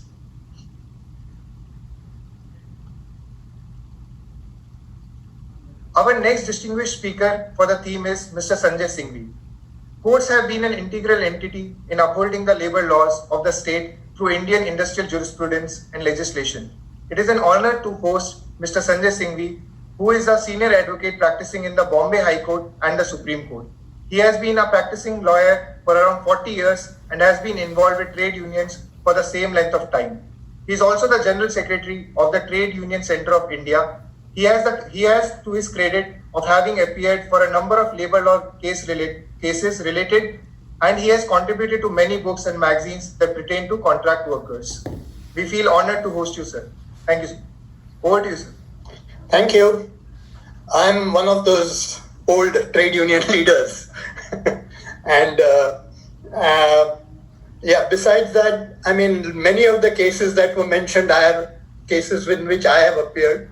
For instance, I'm right now handling the case for the General Motors workers where they are being taken over. And the company's contention is that, one, we sold our plant to Great Wall Motors, and second, we want to close it because of economic unviability. So the question would be, if they had first closed it because of economic unviability and then sold it to Great Wall Motors, that would be maybe, one could accept that as fact. But they first sold it to Great Wall Motors, then found that they are unviable. So obviously the government has said that this does not seem to be factually correct. And the government has refused permission right now, though they are in review. As far as Hindustan Levers also, I had appeared for the workers, and they were never, as far as I know, offered wages till the date of retirement. But finally, after a lot of struggle, they were finally forced to give some VRS up to the level that they were this. It was not through the courts. The courts never asked them to give VRS. It was a settlement outside the courts, after which the cases were withdrawn. And as far as the UP government's changes, the Gujarat government tried the same change in the Factories Act, which our union, TUCI, and the Gujarat Mazdoor Sabha, which is affiliated to TUCI, challenged in the Supreme Court. I argued the case in the Supreme Court, and the Supreme Court struck down the amendment to the Factories Act by which they had increased the working hours from 8 hours to 12 hours. So some of the things I think have already been covered. But let us come to the first basic thing. What is a law and why are laws made at all? See, laws are not made by somebody sitting in this and thinking in abstract and saying that now we should have this sort of a law, or this should be 8 hours duty and 7 hours duty or 6 hours duty. Laws come from what is a social norm. To give an example, the law on marriage came long after marriage. I mean, there was marriage first. Marriage existed in society. And the Indian Marriage Act came only the Hindu Marriage Act came only in 1955, but that doesn't mean Hindus didn't marry before 1955. It's the same thing with labor laws, that it is basically nothing but codifying what is an accepted position in society, and that is how most labor laws have come. If we see our Contract Labor Act, it was basically what first had been agreements between workers and managements, which were then accepted by industrial courts. The industrial court judgments went up to Supreme Court in the Stanvac case and other Standard Vacuum and other cases. They accepted those criteria, and finally it became law. Or bonus. Bonus started in the First World War. And the criterion for bonus was fixed by what they call the full bench formula, which was nothing but an industrial court bench of 3 judges, which accepted that this should be the formula for bonus. That formula was then, there was a bonus committee set up in 1960, which submitted its report in 1964, and that became the Bonus Act. So laws come in that fashion. Now, this government is trying to bring in laws by an artificial fashion for putting them from on top. For instance, they say that this is basically to consolidate the labor laws. But there are 2 flaws in that argument. Firstly, why consolidate? They say that we were not getting investment because there is so many different labor laws. But to test that thesis, I looked up in Great Britain. Great Britain has 65 central labor laws. We had 44. Great Britain had 65 central labor laws. I'm not talking about English labor law or Welsh labor law or Scottish labor law or North Ireland labor laws, which are different. There are more of them. But they had 65 central labor laws, what they call the Crown laws. I think New Zealand has over 110 or something, whatever. But there are so many different countries which have so many labor laws, so there's no need to just bring them into one. And it will be an absolutely artificial exercise, because different labor laws address different problems in society. As a problem comes up in society, a labor law has developed to address it. Just to give you an instance, the definition of wage, somebody mentioned while speaking that the definition of wage is very involved. That is because they tried to give a simple definition of wage. Then we pointed out that the definition of wage for getting your terminal dues on what you will get 15 days wage per year of service cannot be the same definition as for minimum wage. For instance, minimum wage serves a different purpose. The Minimum Wage Act is to make sure that he gets a certain amount. Now that will include everything. It will include what he gets as an allowance, etc., etc. So he must get a minimum of X rupees. That is the Minimum Wages Act. So wage will be defined according to that. But if you were to define wage for bonus, then you say, but how can I give bonus on his conveyance allowance? Yes, correct. But then you have to have a different definition of wage for the Minimum Wages Act and a different definition of wage for the Bonus Act. And so on and so forth. Workmen, the same thing. You will have now they've made a whole confusion between workman and employee, but they serve different purposes. You see, the definition of workmen under the Industrial Disputes Act serves a certain purpose. It never included a contract worker. It should, I feel, but it did not. the definition of workman under the Equal Remuneration Act, where it says that men and women should get the equal, will have a different definition of workman, because there it includes everybody, whether you're a manager or whether you're a manual worker, you have to get the same wage as your equivalent counterpart. So the definition of worker there will be different from the definition of... Now, if you say, oh, this is very complicated, we want to bring them all together into one law, then you're bound to end up with a law which is unviable, impractical, and which has no use at all in society. And that is what has happened. But again, that is just one aspect of it. That there was no need for this thing, as I said. Let us come to the other aspect.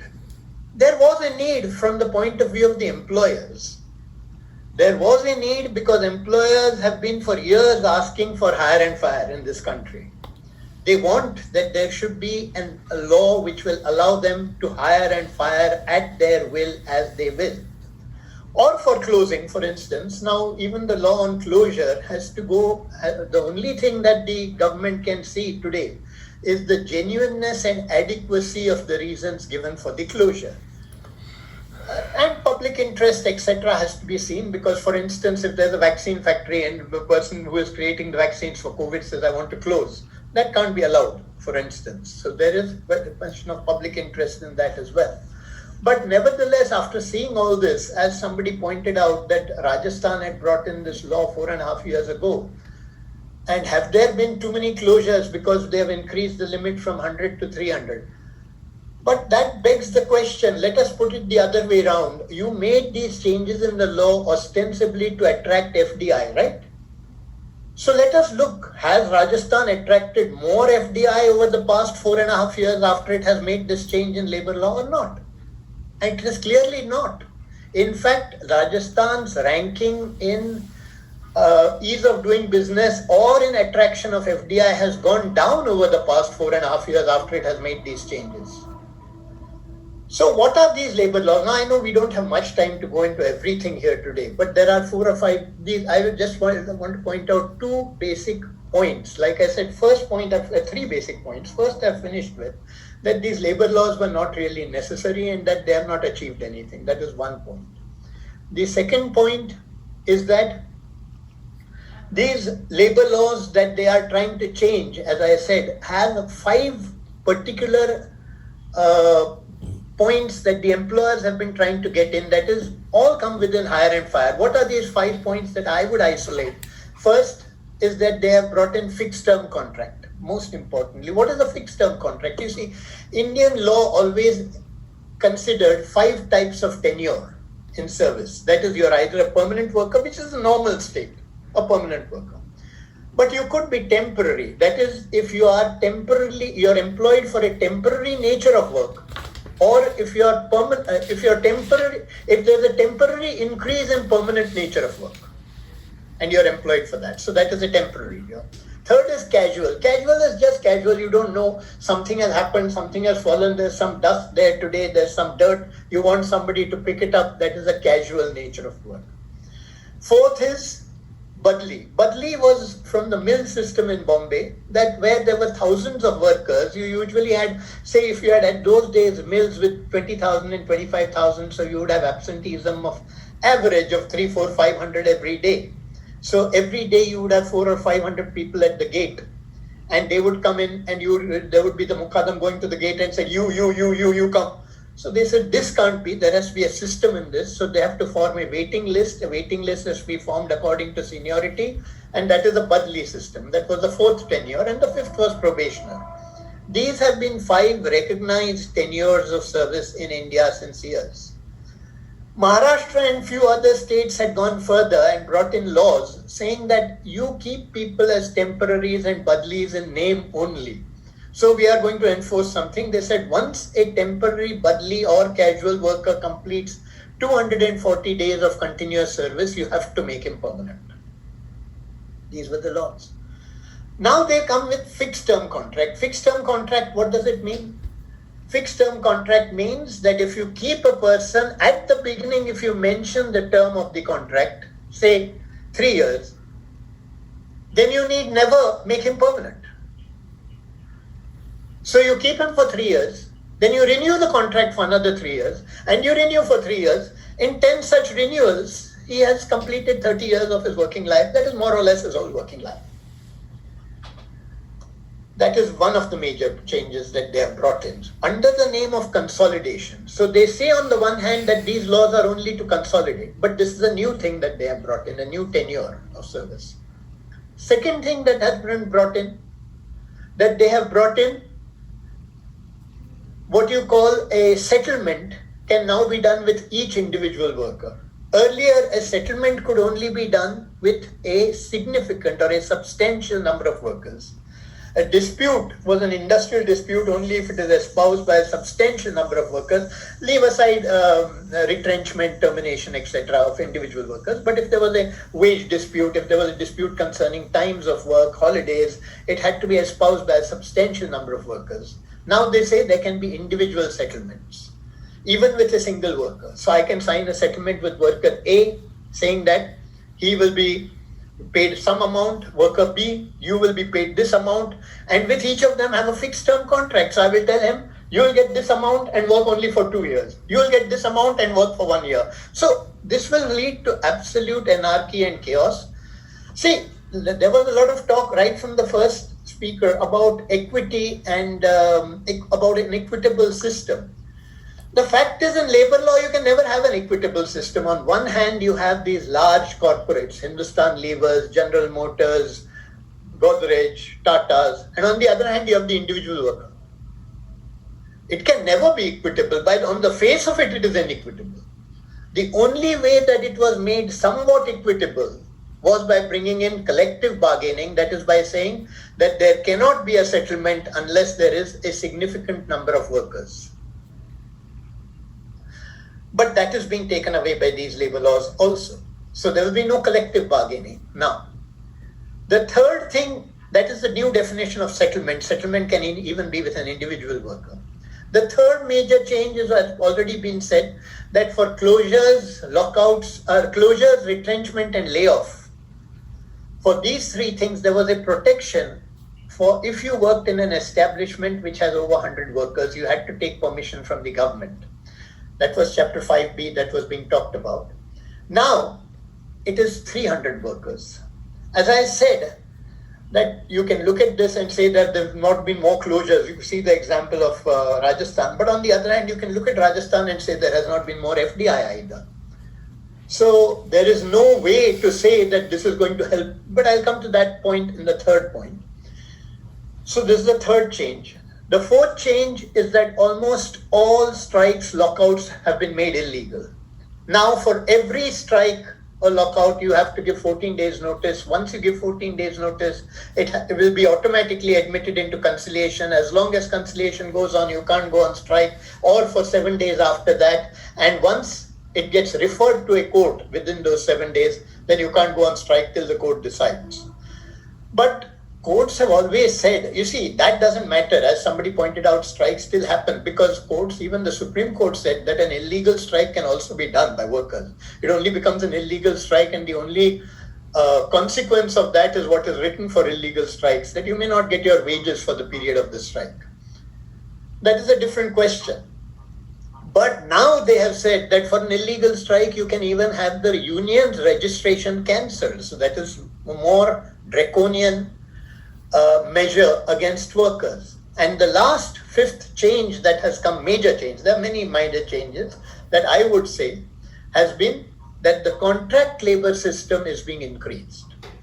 Earlier it was where the contract labor regulation would apply wherever there were 20 contract workers. Now it has been made 50.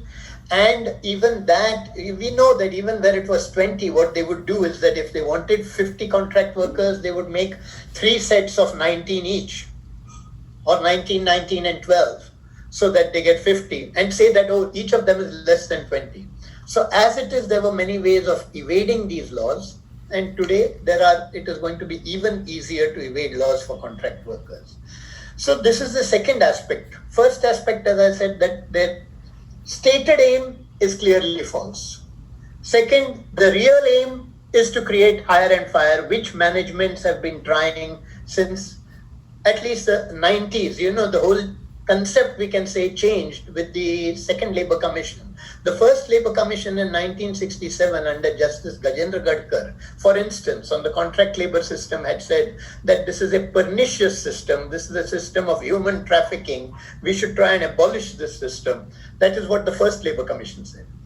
The second Labour Commission led by Verma, 98, gave its report in 2000, said, on the other hand, in chapter 5 of its report, if you read, it said that workers have a mindset that once they get employment, they will stay in the same employment for a lifetime.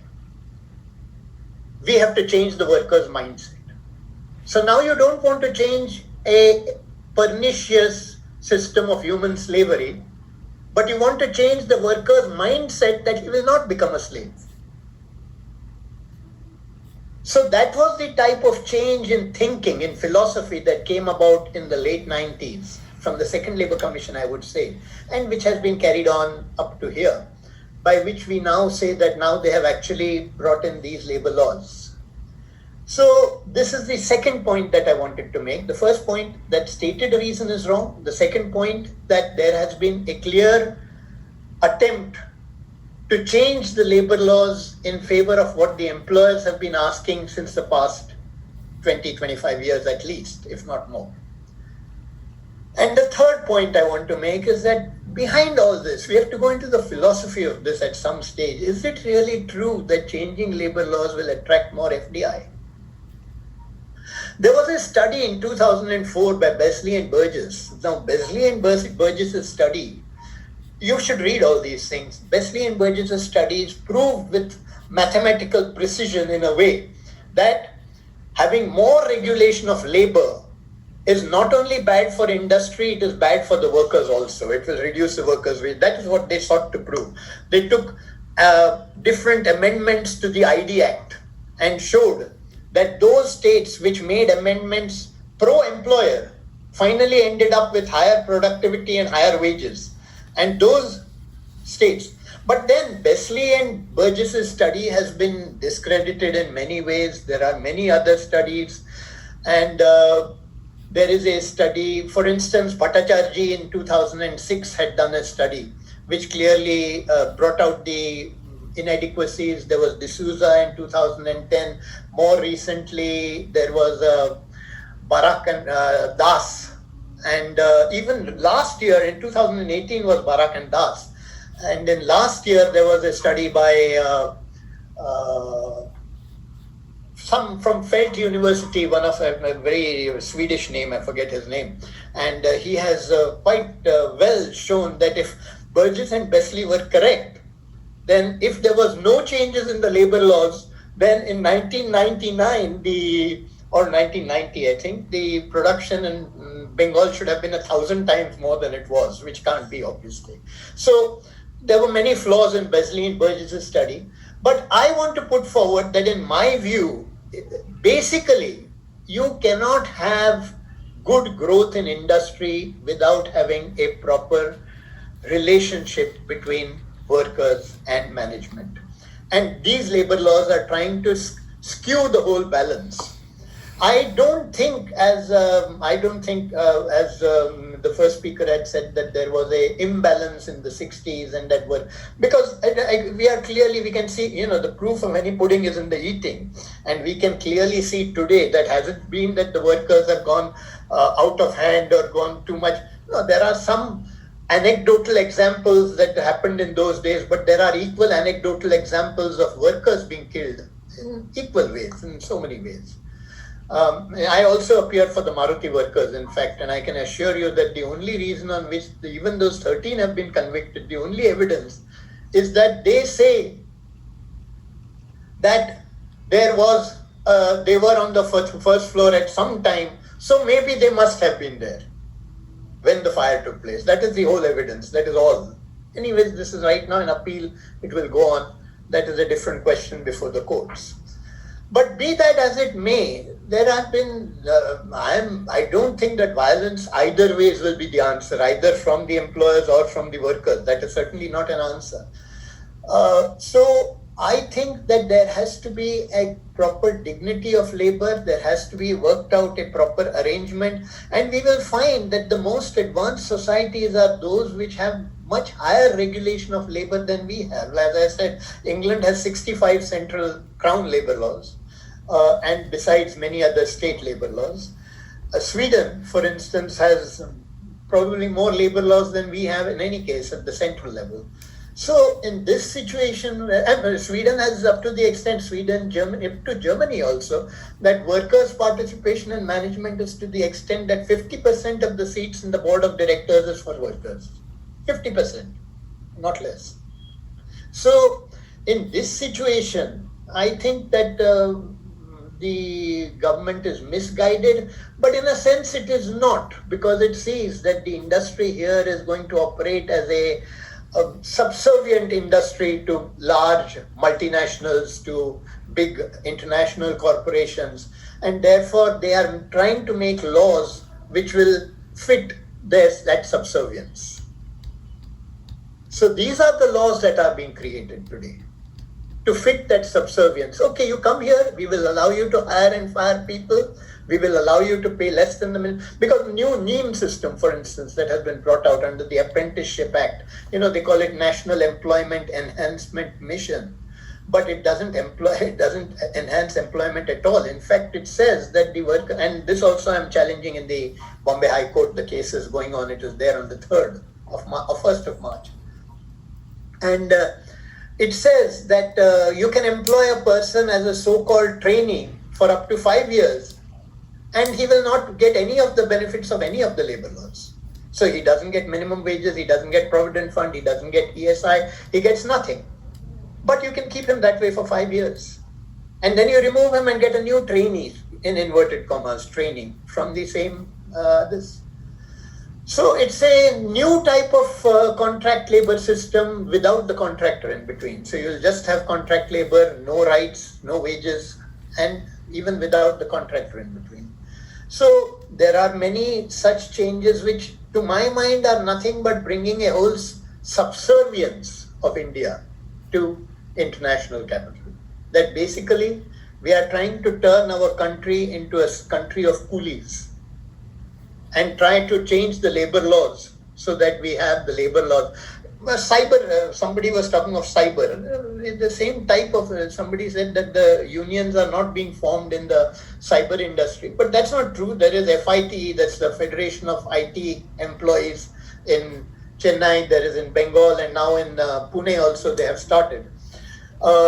But nevertheless, it is less, I know, but that is because the rate of attrition till 2 years back in the IT industry was almost 25%. That means 25% of the workers leave and get new jobs, because you could get new jobs. Now, as the expansion of the IT industry stops, there will be unionization as there will be exploitation, because there the jobs, it was an expanding industry, jobs were available, naturally unionization will be less. So in this situation, I feel that the government is not at all acting on a real scientific basis.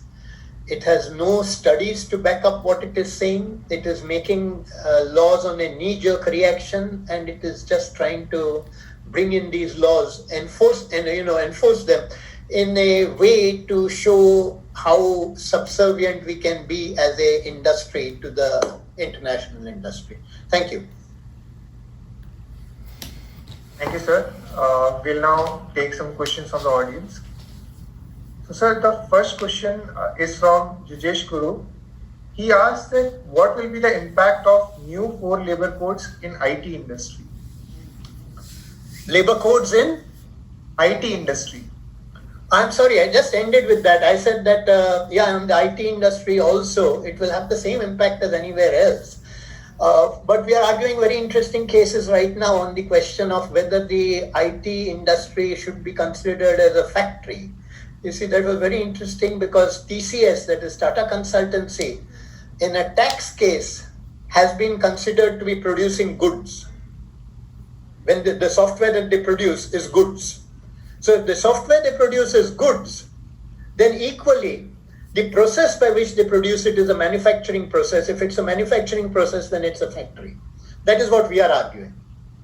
that if the TCS case, which went up to 5 judges of the Supreme Court, held that, and in Seelan Raj's case, the Madras High Court had said that no, IT industry is exempted from the Factories Act. But that case went up to the Supreme Court. Supreme Court in Seelan Raj's case noticed TCS and said, let this be heard along with TCS because it has a similar question. But TCS was heard, Seelan Raj has not yet been heard. I believe it will be heard and will have to follow TCS. It will also go to 5 judges, and TCS, as following TCS, it is bound to say that even the IT industry will amount to a factory because it is manufacturing, it's a manufacturing process. If they're producing goods, which can be taxable as goods, then the process by which they manufacture those goods has to be a manufacturing process. So that is the argument roughly. Thank you, sir. But otherwise, it will have the same effect on the IT industry as it will have on all other industries also. Okay, thank you, sir. So the next question is from Amit Kumar. He asks, how will the IR and trade unionism in PSU change when most of the PSUs are planned to be privatized? Yeah, that's a very interesting question. That is true, but still there are a lot of PSUs existing, and some PSUs, even after privatization, the unions will remain. I'm right now doing the case for the Bharat Petroleum workers. And the reason why their settlement is not being signed today is because there is a clause in the settlement which says that if we privatize, then whatever terms are going to be put by the private party will be binding on you. Now the workers, the union say we can't accept that unless you make us a party to that settlement also. XLR Now, Shyam Sundar ఉన్నాడు ఇప్పుడు ఇంకా మన Shyam Sundar there is so since they are not making us a party to all those to that settlement, we are not being a party. But he is right in that not only will it affect the IR code, it will also affect so many things. It will affect, for instance, that is employment reservations will be affected. It will affect the point of reservations for women, which they are trying to bring in. So all these things will be affected. I don't know how they are going to do that. So on the one hand, they are talking of reservation in a big privatization in a big way. They are trying to privatize Air India. They are trying to privatize the banks. They are trying to privatize so many different things. And on the other hand, they want to. I mean, it will definitely mean less of equity than there already is. That's true. Setup చూసారు ఇది Sir, we have a next question from Rajendra Patel. He asked, to hire trainee, is it mandatory to hire through government agencies, or it can directly hire from on its own from public? See, this trainee is not defined anywhere in the labor law, but now the name that has come in, that is made as a regulations under the AICTE Act, that is the All India Training Education Act, no, All India Council for Training for Technical Education, All India Council for Technical Education Act has made regulations called the NEEM regulations, and under those NEEM regulations, you can employ any person as a trainee for years. But you have to take them from, not from government, but from certain certified agencies. So those agencies have to get registered. And but the fact is that those agents, almost anybody can get registered. So if I just the direction, say that, yes, I am an this is agency, left I can go and oriented, get this is registered. right oriented, this is this thing, see globally how it is happening. Thank you, sir. We have Inequality many is more in questions. I request the attendees to mail us their questions. We'll forward it to And sir it's and try to rightly get if you ask me a answers. leftist. Also, I apologize. I misspelled the name of the first person who asked the question. It was Jignesh. Sorry. Madras school of social చేశాడు అక్కడ కొంచెం organised గా So you beautifully connected the narrative of social norms to that of the inception of laws. It is a reason why public interests play a part in setting another dimension to industrial relations, I think. Income Various tax aspects of the పనిచేసేవాడు law, like tenure, settlement, fixed term contracts, షెట్లాడుతూ arbitrariness, anarchy, and chaos that might be expected if the pertinence of collective bargaining is discredited was well explained to us from the lens of employers and employees.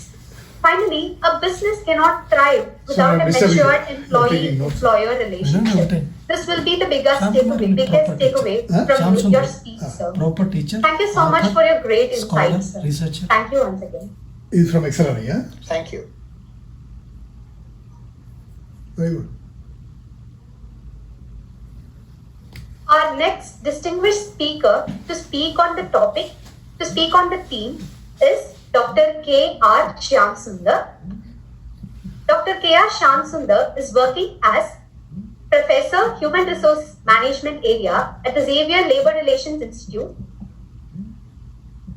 Xavier Business School in Jamshedpur. He holds a PhD degree in economics from Mumbai University. He has published over 75 research articles and book reviews in the field of industrial relations and labor economics in well-known research outlets in India. He has written more than 95 articles in the print and electronic media on contemporary themes in the world of work. 95. He He has published 12 books and edited 5 books on various themes in industrial relations and labor regulation. He has been widely quoted in the print media on the contemporary issues about industrial relations and labor laws reforms. His book, Impact of COVID-19, Reforms and Poor Governance on Labor Rights in India, is currently under publication. He has done several research projects for organizations like the International Labour Organization, both New Delhi and Geneva offices, the European Union, Public Service International, the Institute for Human Development, etc. He has been a visiting faculty at the International Institute of Labour Studies, International Labour Office, Geneva, during October to November 2006. He is on the editorial board of the Indian Journal of Labour Economics and Amity Journal of Economics. So we are very honored to have you here. Over to you, sir. Thank you very much. Am I audible? Yes, sir, you're audible. Okay. So the speakers before me have sufficiently commented on the technical aspects of the codes, primarily on the industrial relations code, and I will not labor on them as in a detailed manner as they did. So let me try to provide a kind of an academic and overall macro perspective to be able to understand where we were and where we are and where we are likely to go, if at all we go at all. Before I begin my my address, I would like to thank Dean Academics, Professor Sasmita Palu, for kindly inviting me and making the changes in the program necessary. I thank her hugely, and I also thank TIS, Tata Institute of Social Sciences, for organizing this and inviting. And I believe Professor Guy Standing delivered the keynote address, and which was I gathered dedicated to my beloved guide, Professor L.K. Deshpande, who passed away recently. So after this preliminaries, let me begin.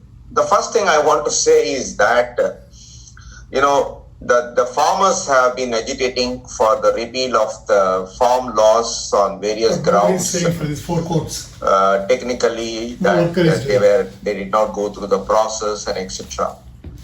I really wonder why the trade unions have not caught on with the farmers in to ask for the repeal of the labor law, and I would have supported them on only one ground.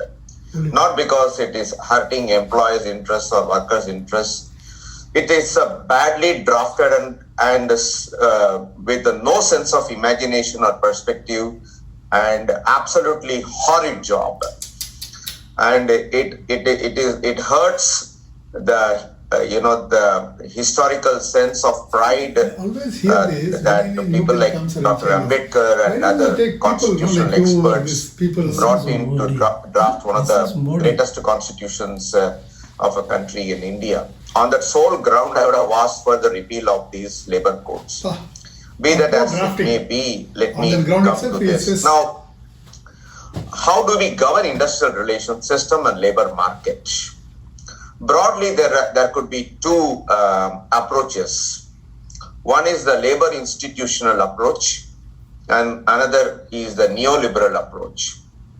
The labor institutional approach is co-terminus with the international labor organizations, ILS, International Labor Standards Framework. I'll just go down opposite. The basic propositions, I'm making simplification, the basic propositions of this institutional school is that labor institutions play an important role as much as the market as an institution would play.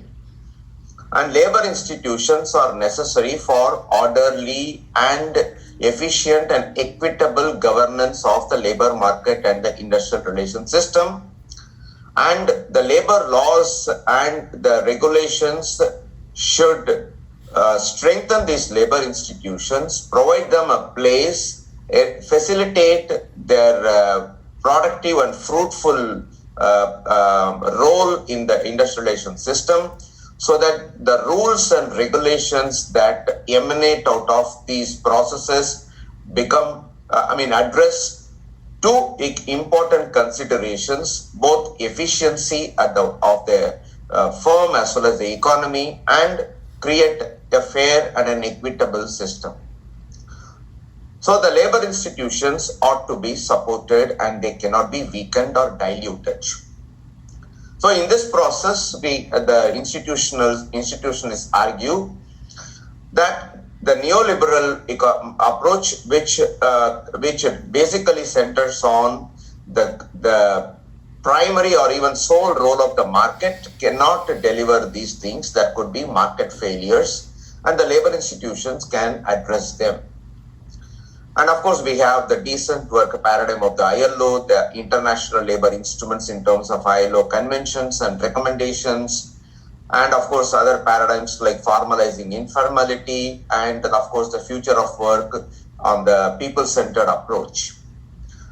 Diametrically posited approach is a neoliberal approach, which of course followed from the Milton Friedman of the monetarism and Friedrich Hayek in the United Kingdom, and Thatcherism and Reaganomics that built over these two. They just argued that market economy delivers everything, and the capitalists, the private sector must be given a pivotal role, and they would generate wealth, and market economy would do the pricing, resource allocation, distribution on all the economic functions in an efficient way, so long it is not impeded in any way by any exogenous or external organizations, which include labor laws or legal institutions or trade unions or anything. So the market mechanism is supposed to deliver efficient and equitable outcomes, Pareto optimal outcomes, if you wish, and that's how it goes. And it's a revival of the classical neoclassical economics that has taken shape also in the form of neoliberalism. Now, India has been caught up between the two. We had the classical model of industrial relations evolved during the Nehruian command economy system, and the public sector played a pivotal role, and labor laws, state intervention assumed a tremendous sense of legitimacy given those conditions, and we had so many numerous labor laws. 44 is a number that goes around, and hundreds of regulations.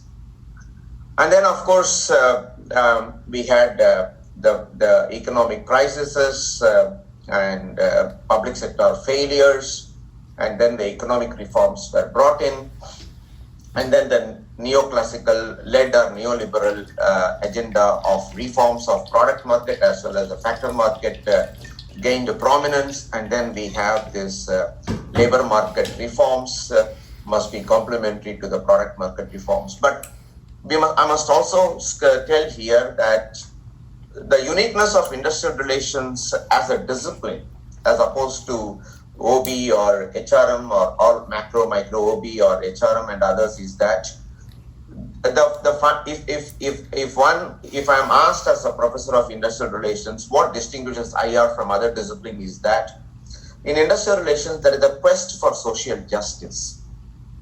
social justice for workers, the marginalized people, the disadvantaged people, people who are discriminated against, people who are unfairly dismissed, and people who are exploited. So the labor laws, the trade unions, all of them act in order to provide and bequeath justice in social justice in a manner, thereby creating a fair and equitable society where inequalities of the sort would reduce, if not wither away. So in that sense, I subscribe to the labor institutional perspective. And what I'm trying to argue is that we are caught in the throes of the classic, black and white conflict between ease of doing business and the labor rights approach. So it is seen as a black and white case. That is my simple point. It's either or, it's a trade-off, and it's a win-lose kind of a game. So that is what that is what has defined the entire approach, and this has been caused because the neoclassical or neoliberal literature in various ways, which Sanjay Singh we quoted, started with the Fallon and Lucas in 1980s, Fallon Lucas in 1991, then Wesley and Burgess, and then various others who have argued that labor regulations, of course, as Sanjay Singh pointed out, I'll come to that later, there are deficiencies. Labor regulations cause inefficiencies in the system, and most important point that has been, there are two important points that the neoclassical argument have made, which provided the legitimacy to the labor law and labor market reforms. Number one, the labor laws do not help the welfare of the workers, which they are supposed to. They are counterproductive in the sense that because of labor regulations, it imposes rigidities on the employers, ease of doing business is affected, foreign capital would not come in, and thereby the capital accumulation will not take place, and employment generation would be affected, unemployment would be higher. That's what Fallon Lucas has argued, and incomes generation will be affected, and thereby poverty alleviation would be affected. That was Wesley and Burgess. So this is a kind of an irony that they created. And secondly, they said that trade unions and other regulatory institutions, they hamper the efficient functioning of the system, and they are also union terrorism, and all those kinds of anecdotal evidences were given, and labor institutions were sought to be weakened. And thirdly, very importantly, this entire argument debate was kind of a schism that was brought in. Ease of doing business can be only achieved if you dilute labor laws, if you weaken labor market institutions, if you provide pivotal role to the market economy. And let us see, let us contextualize the entire labor market, the labor codes and the reforms in the larger picture that is evolving. During the COVID itself, Finance Minister had addressed, said that in the guise of giving COVID the relief packages, the Finance Minister made proposals for privatization of public sector units.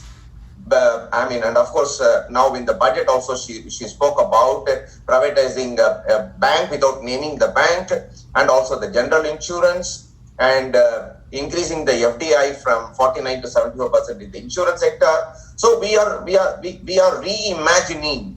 We are in fact reimagining a kind of economic system and the governance of labor market industrialization system, which are driven by the free economy, market economy principles, wherein the private sector will be the primary wealth generator.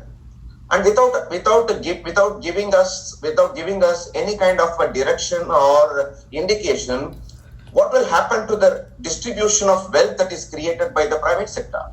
It doesn't matter as an academic who generates wealth, whether public sector state generates economic wealth or the private sector generates economic wealth. It's fine. Wealth needs to be generated. but is the wealth equitably distributed? Who will bring about this? Will the market do that? And we have seen number of reports, Axfam and other reports, that the market is incapable of creating creating an equitable solutions in the society, in the economy, as well as in the larger society.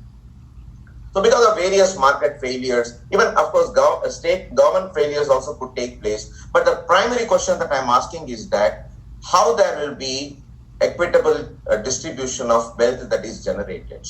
Where is the people-centered approach?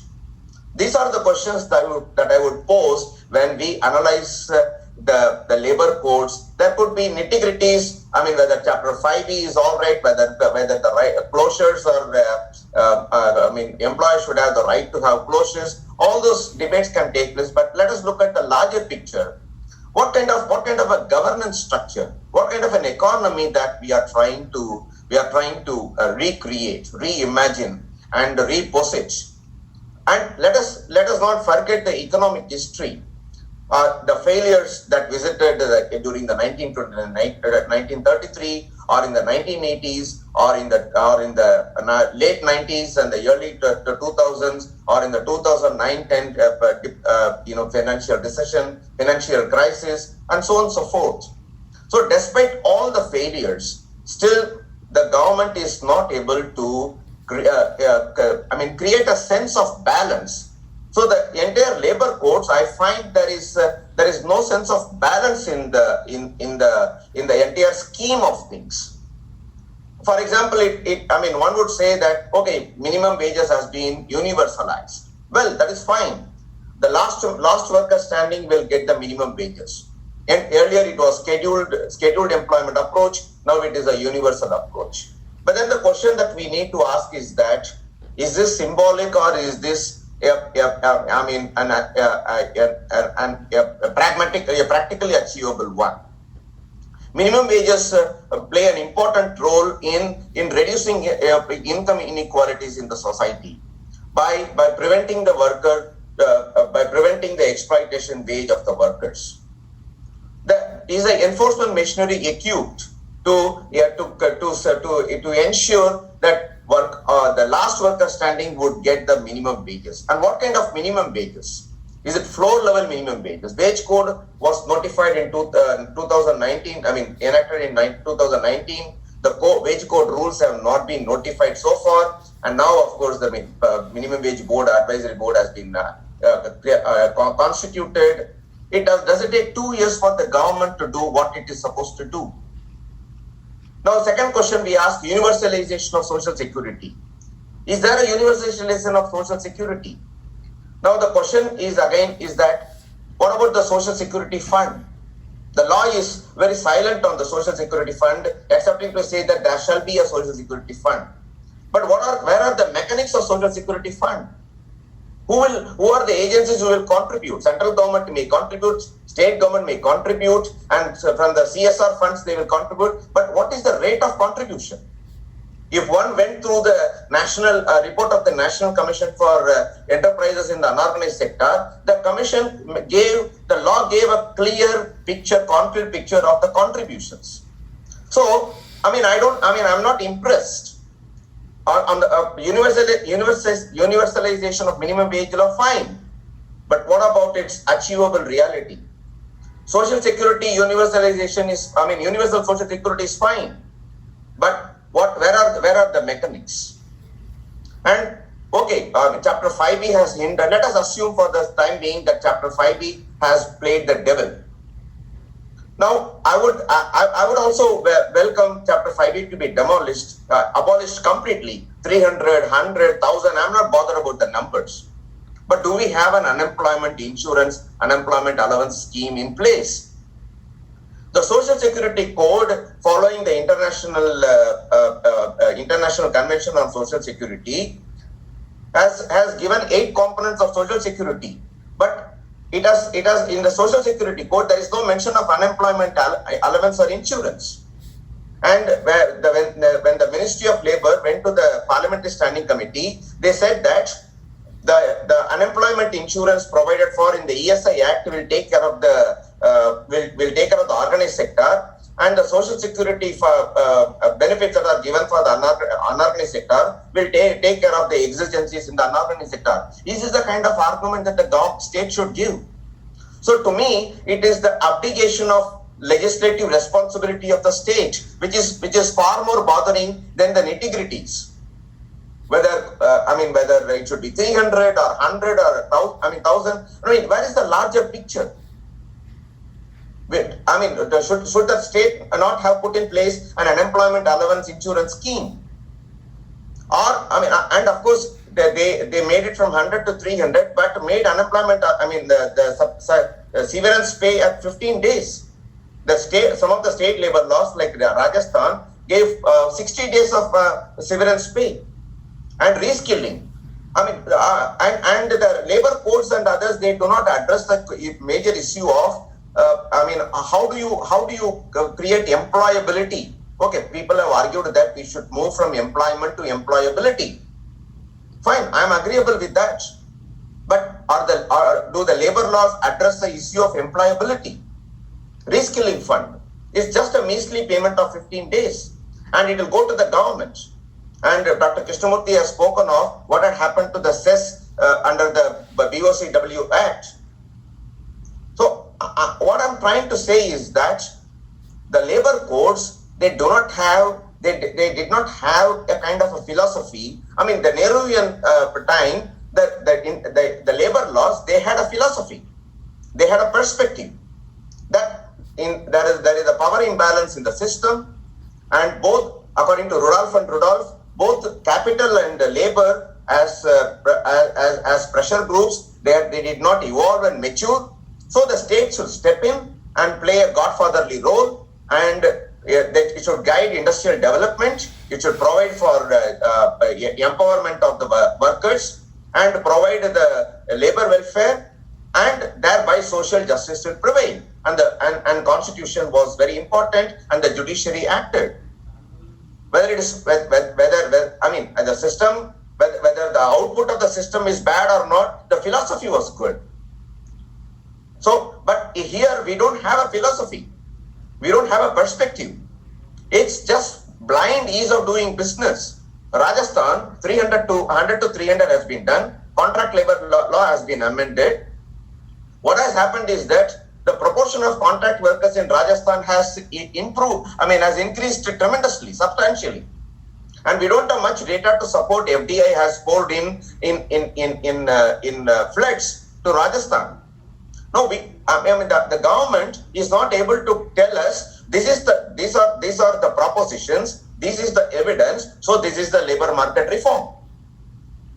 Now, Works Committee has been taken in the Industrial Relations Code. Dr. Krishnamurthy will tell you, or Mr. The gentleman who spoke first. I'm sorry, I have a problem of name. Could they say that Works Committee is a success at all? And Works Committee, it will be instituted by a special or general order. It has been cut, copy, paste job. Grievance Redressal Committee has not been, Dr. Krishnamurthy said, has not been implemented in any. So what is the penalty? What is the penal system? And workers will be given appointment letter. What if the workers are not given appointment letter? Let us take fixed term employment. If I ask an employer whether you will go for fixed term employees or contract labor, they would say they would go by contract labor, because the cost of employing fixed labor is much higher than the cost of employing the contract workers. And there are no regulations on fixed term employment. So the government is not able to even provide flexibility to the employers that they wanted to give. No, see, I have no problem if the sovereign wants to do wants to have any perspective, whether it is Thatcherite or whether it is Nehruvian, it's fine. But do it properly, your job. That's what I'm trying to say. It's hodgepodge. And standing orders, the employees even didn't ask for amendment of the standing orders from 100 to 300. And how many factories will be employing more than 300? Not more than 10% of the, not more than 5% of the factories. Not more than 5% of the industrial establishments.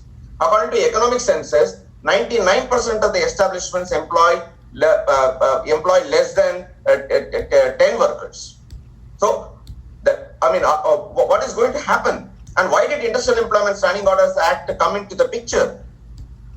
Because the market economy could not, the free market economy could not deliver, the individual bargaining did not deliver the goods. Now, so it's a step back. So what is the point in, did standing orders impede efficiency? Did standing orders prove to be a bottleneck? So what is the approach? What is the philosophy? Why is there evidence? So just ease of doing business. Your Uttar Pradesh and Rajasthan might be, even Jharkhand is the number one, has been among the top 5. But how many factories have been established? Jamshedpur, it was the first industrial town. And how many industries are there in Jamshedpur? What about those non-labor market factors like infrastructure, efficiency of contract implementation, skilled workforce? So these are the factors which need to be. So the entire economic growth process, economic development process must be seen in a coordinated manner. What I'm submitting to all of you is that this is a partial and a blind approach and has been done in a casual manner. I'm not very happy about it. I'm not very happy about, I'm looking for a perspective. I'm looking for an approach which will clinch and make a convincing argument. So the labor codes, entire labor codes, according to me, they have touched here and touched there, but neither they are employing industry nor they are going to help workers. So I'm not very clear whether it will bring FDI. Let us see after 3 years if the FDI don't come, then will the labor laws be amended again to go back to the command economy model? So that's the question I'm saying. So my final submission is that it is their labor codes in the name of labor market reforms, and of course Inspector Raj. I don't understand what is Inspector Raj criticism is. I have argued in various places that under Minimum Wages Act in Maharashtra, the Commissioner of Labour Office itself has said for the 250 odd minimum wage inspectors to visit once an establishment covered under the Minimum Wage Act, it would take 3 years. Are you talking about inspector harassment? Yes, inspector harassment took place, but it in a selective discretion. So what is important was that inspection system needed to be reformed to remove the element of discretion. But you are throwing the baby along with the bathwater.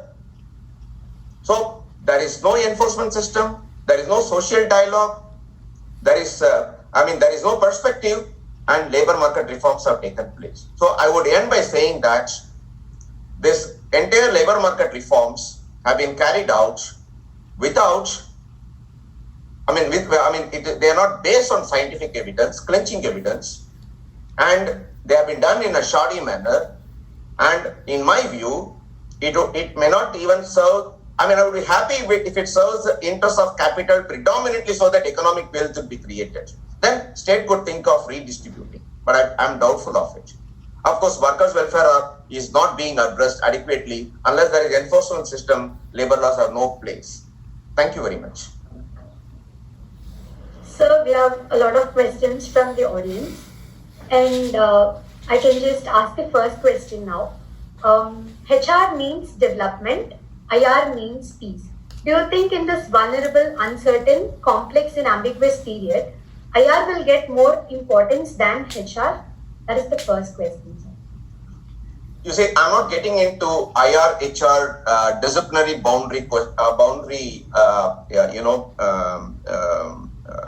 artificial arguments. All I'm trying to say is that whether it's HR or IR, do they try to do what they are supposed to do in a manner which is address efficiency and welfare? You give it any title. I don't mind. If organization micro OB or macro OB could create create employee engagement, employee participation, and integration of worker into the larger system of capitalism. I mean, I'm not trying to say that capitalism is bad or that's a different level altogether. But within the framework, can IR or HR serve both the concerns of the industry and that of workers? That would be fine. But to me, IR is on a sounder footing than other disciplines. Thank you so much, sir. So another question has come up from Vinod. Union office bearers take undue advantages of their positions, like not working in shifts, putting unnecessary pressure on management while canteen housekeeping vendor selections. This even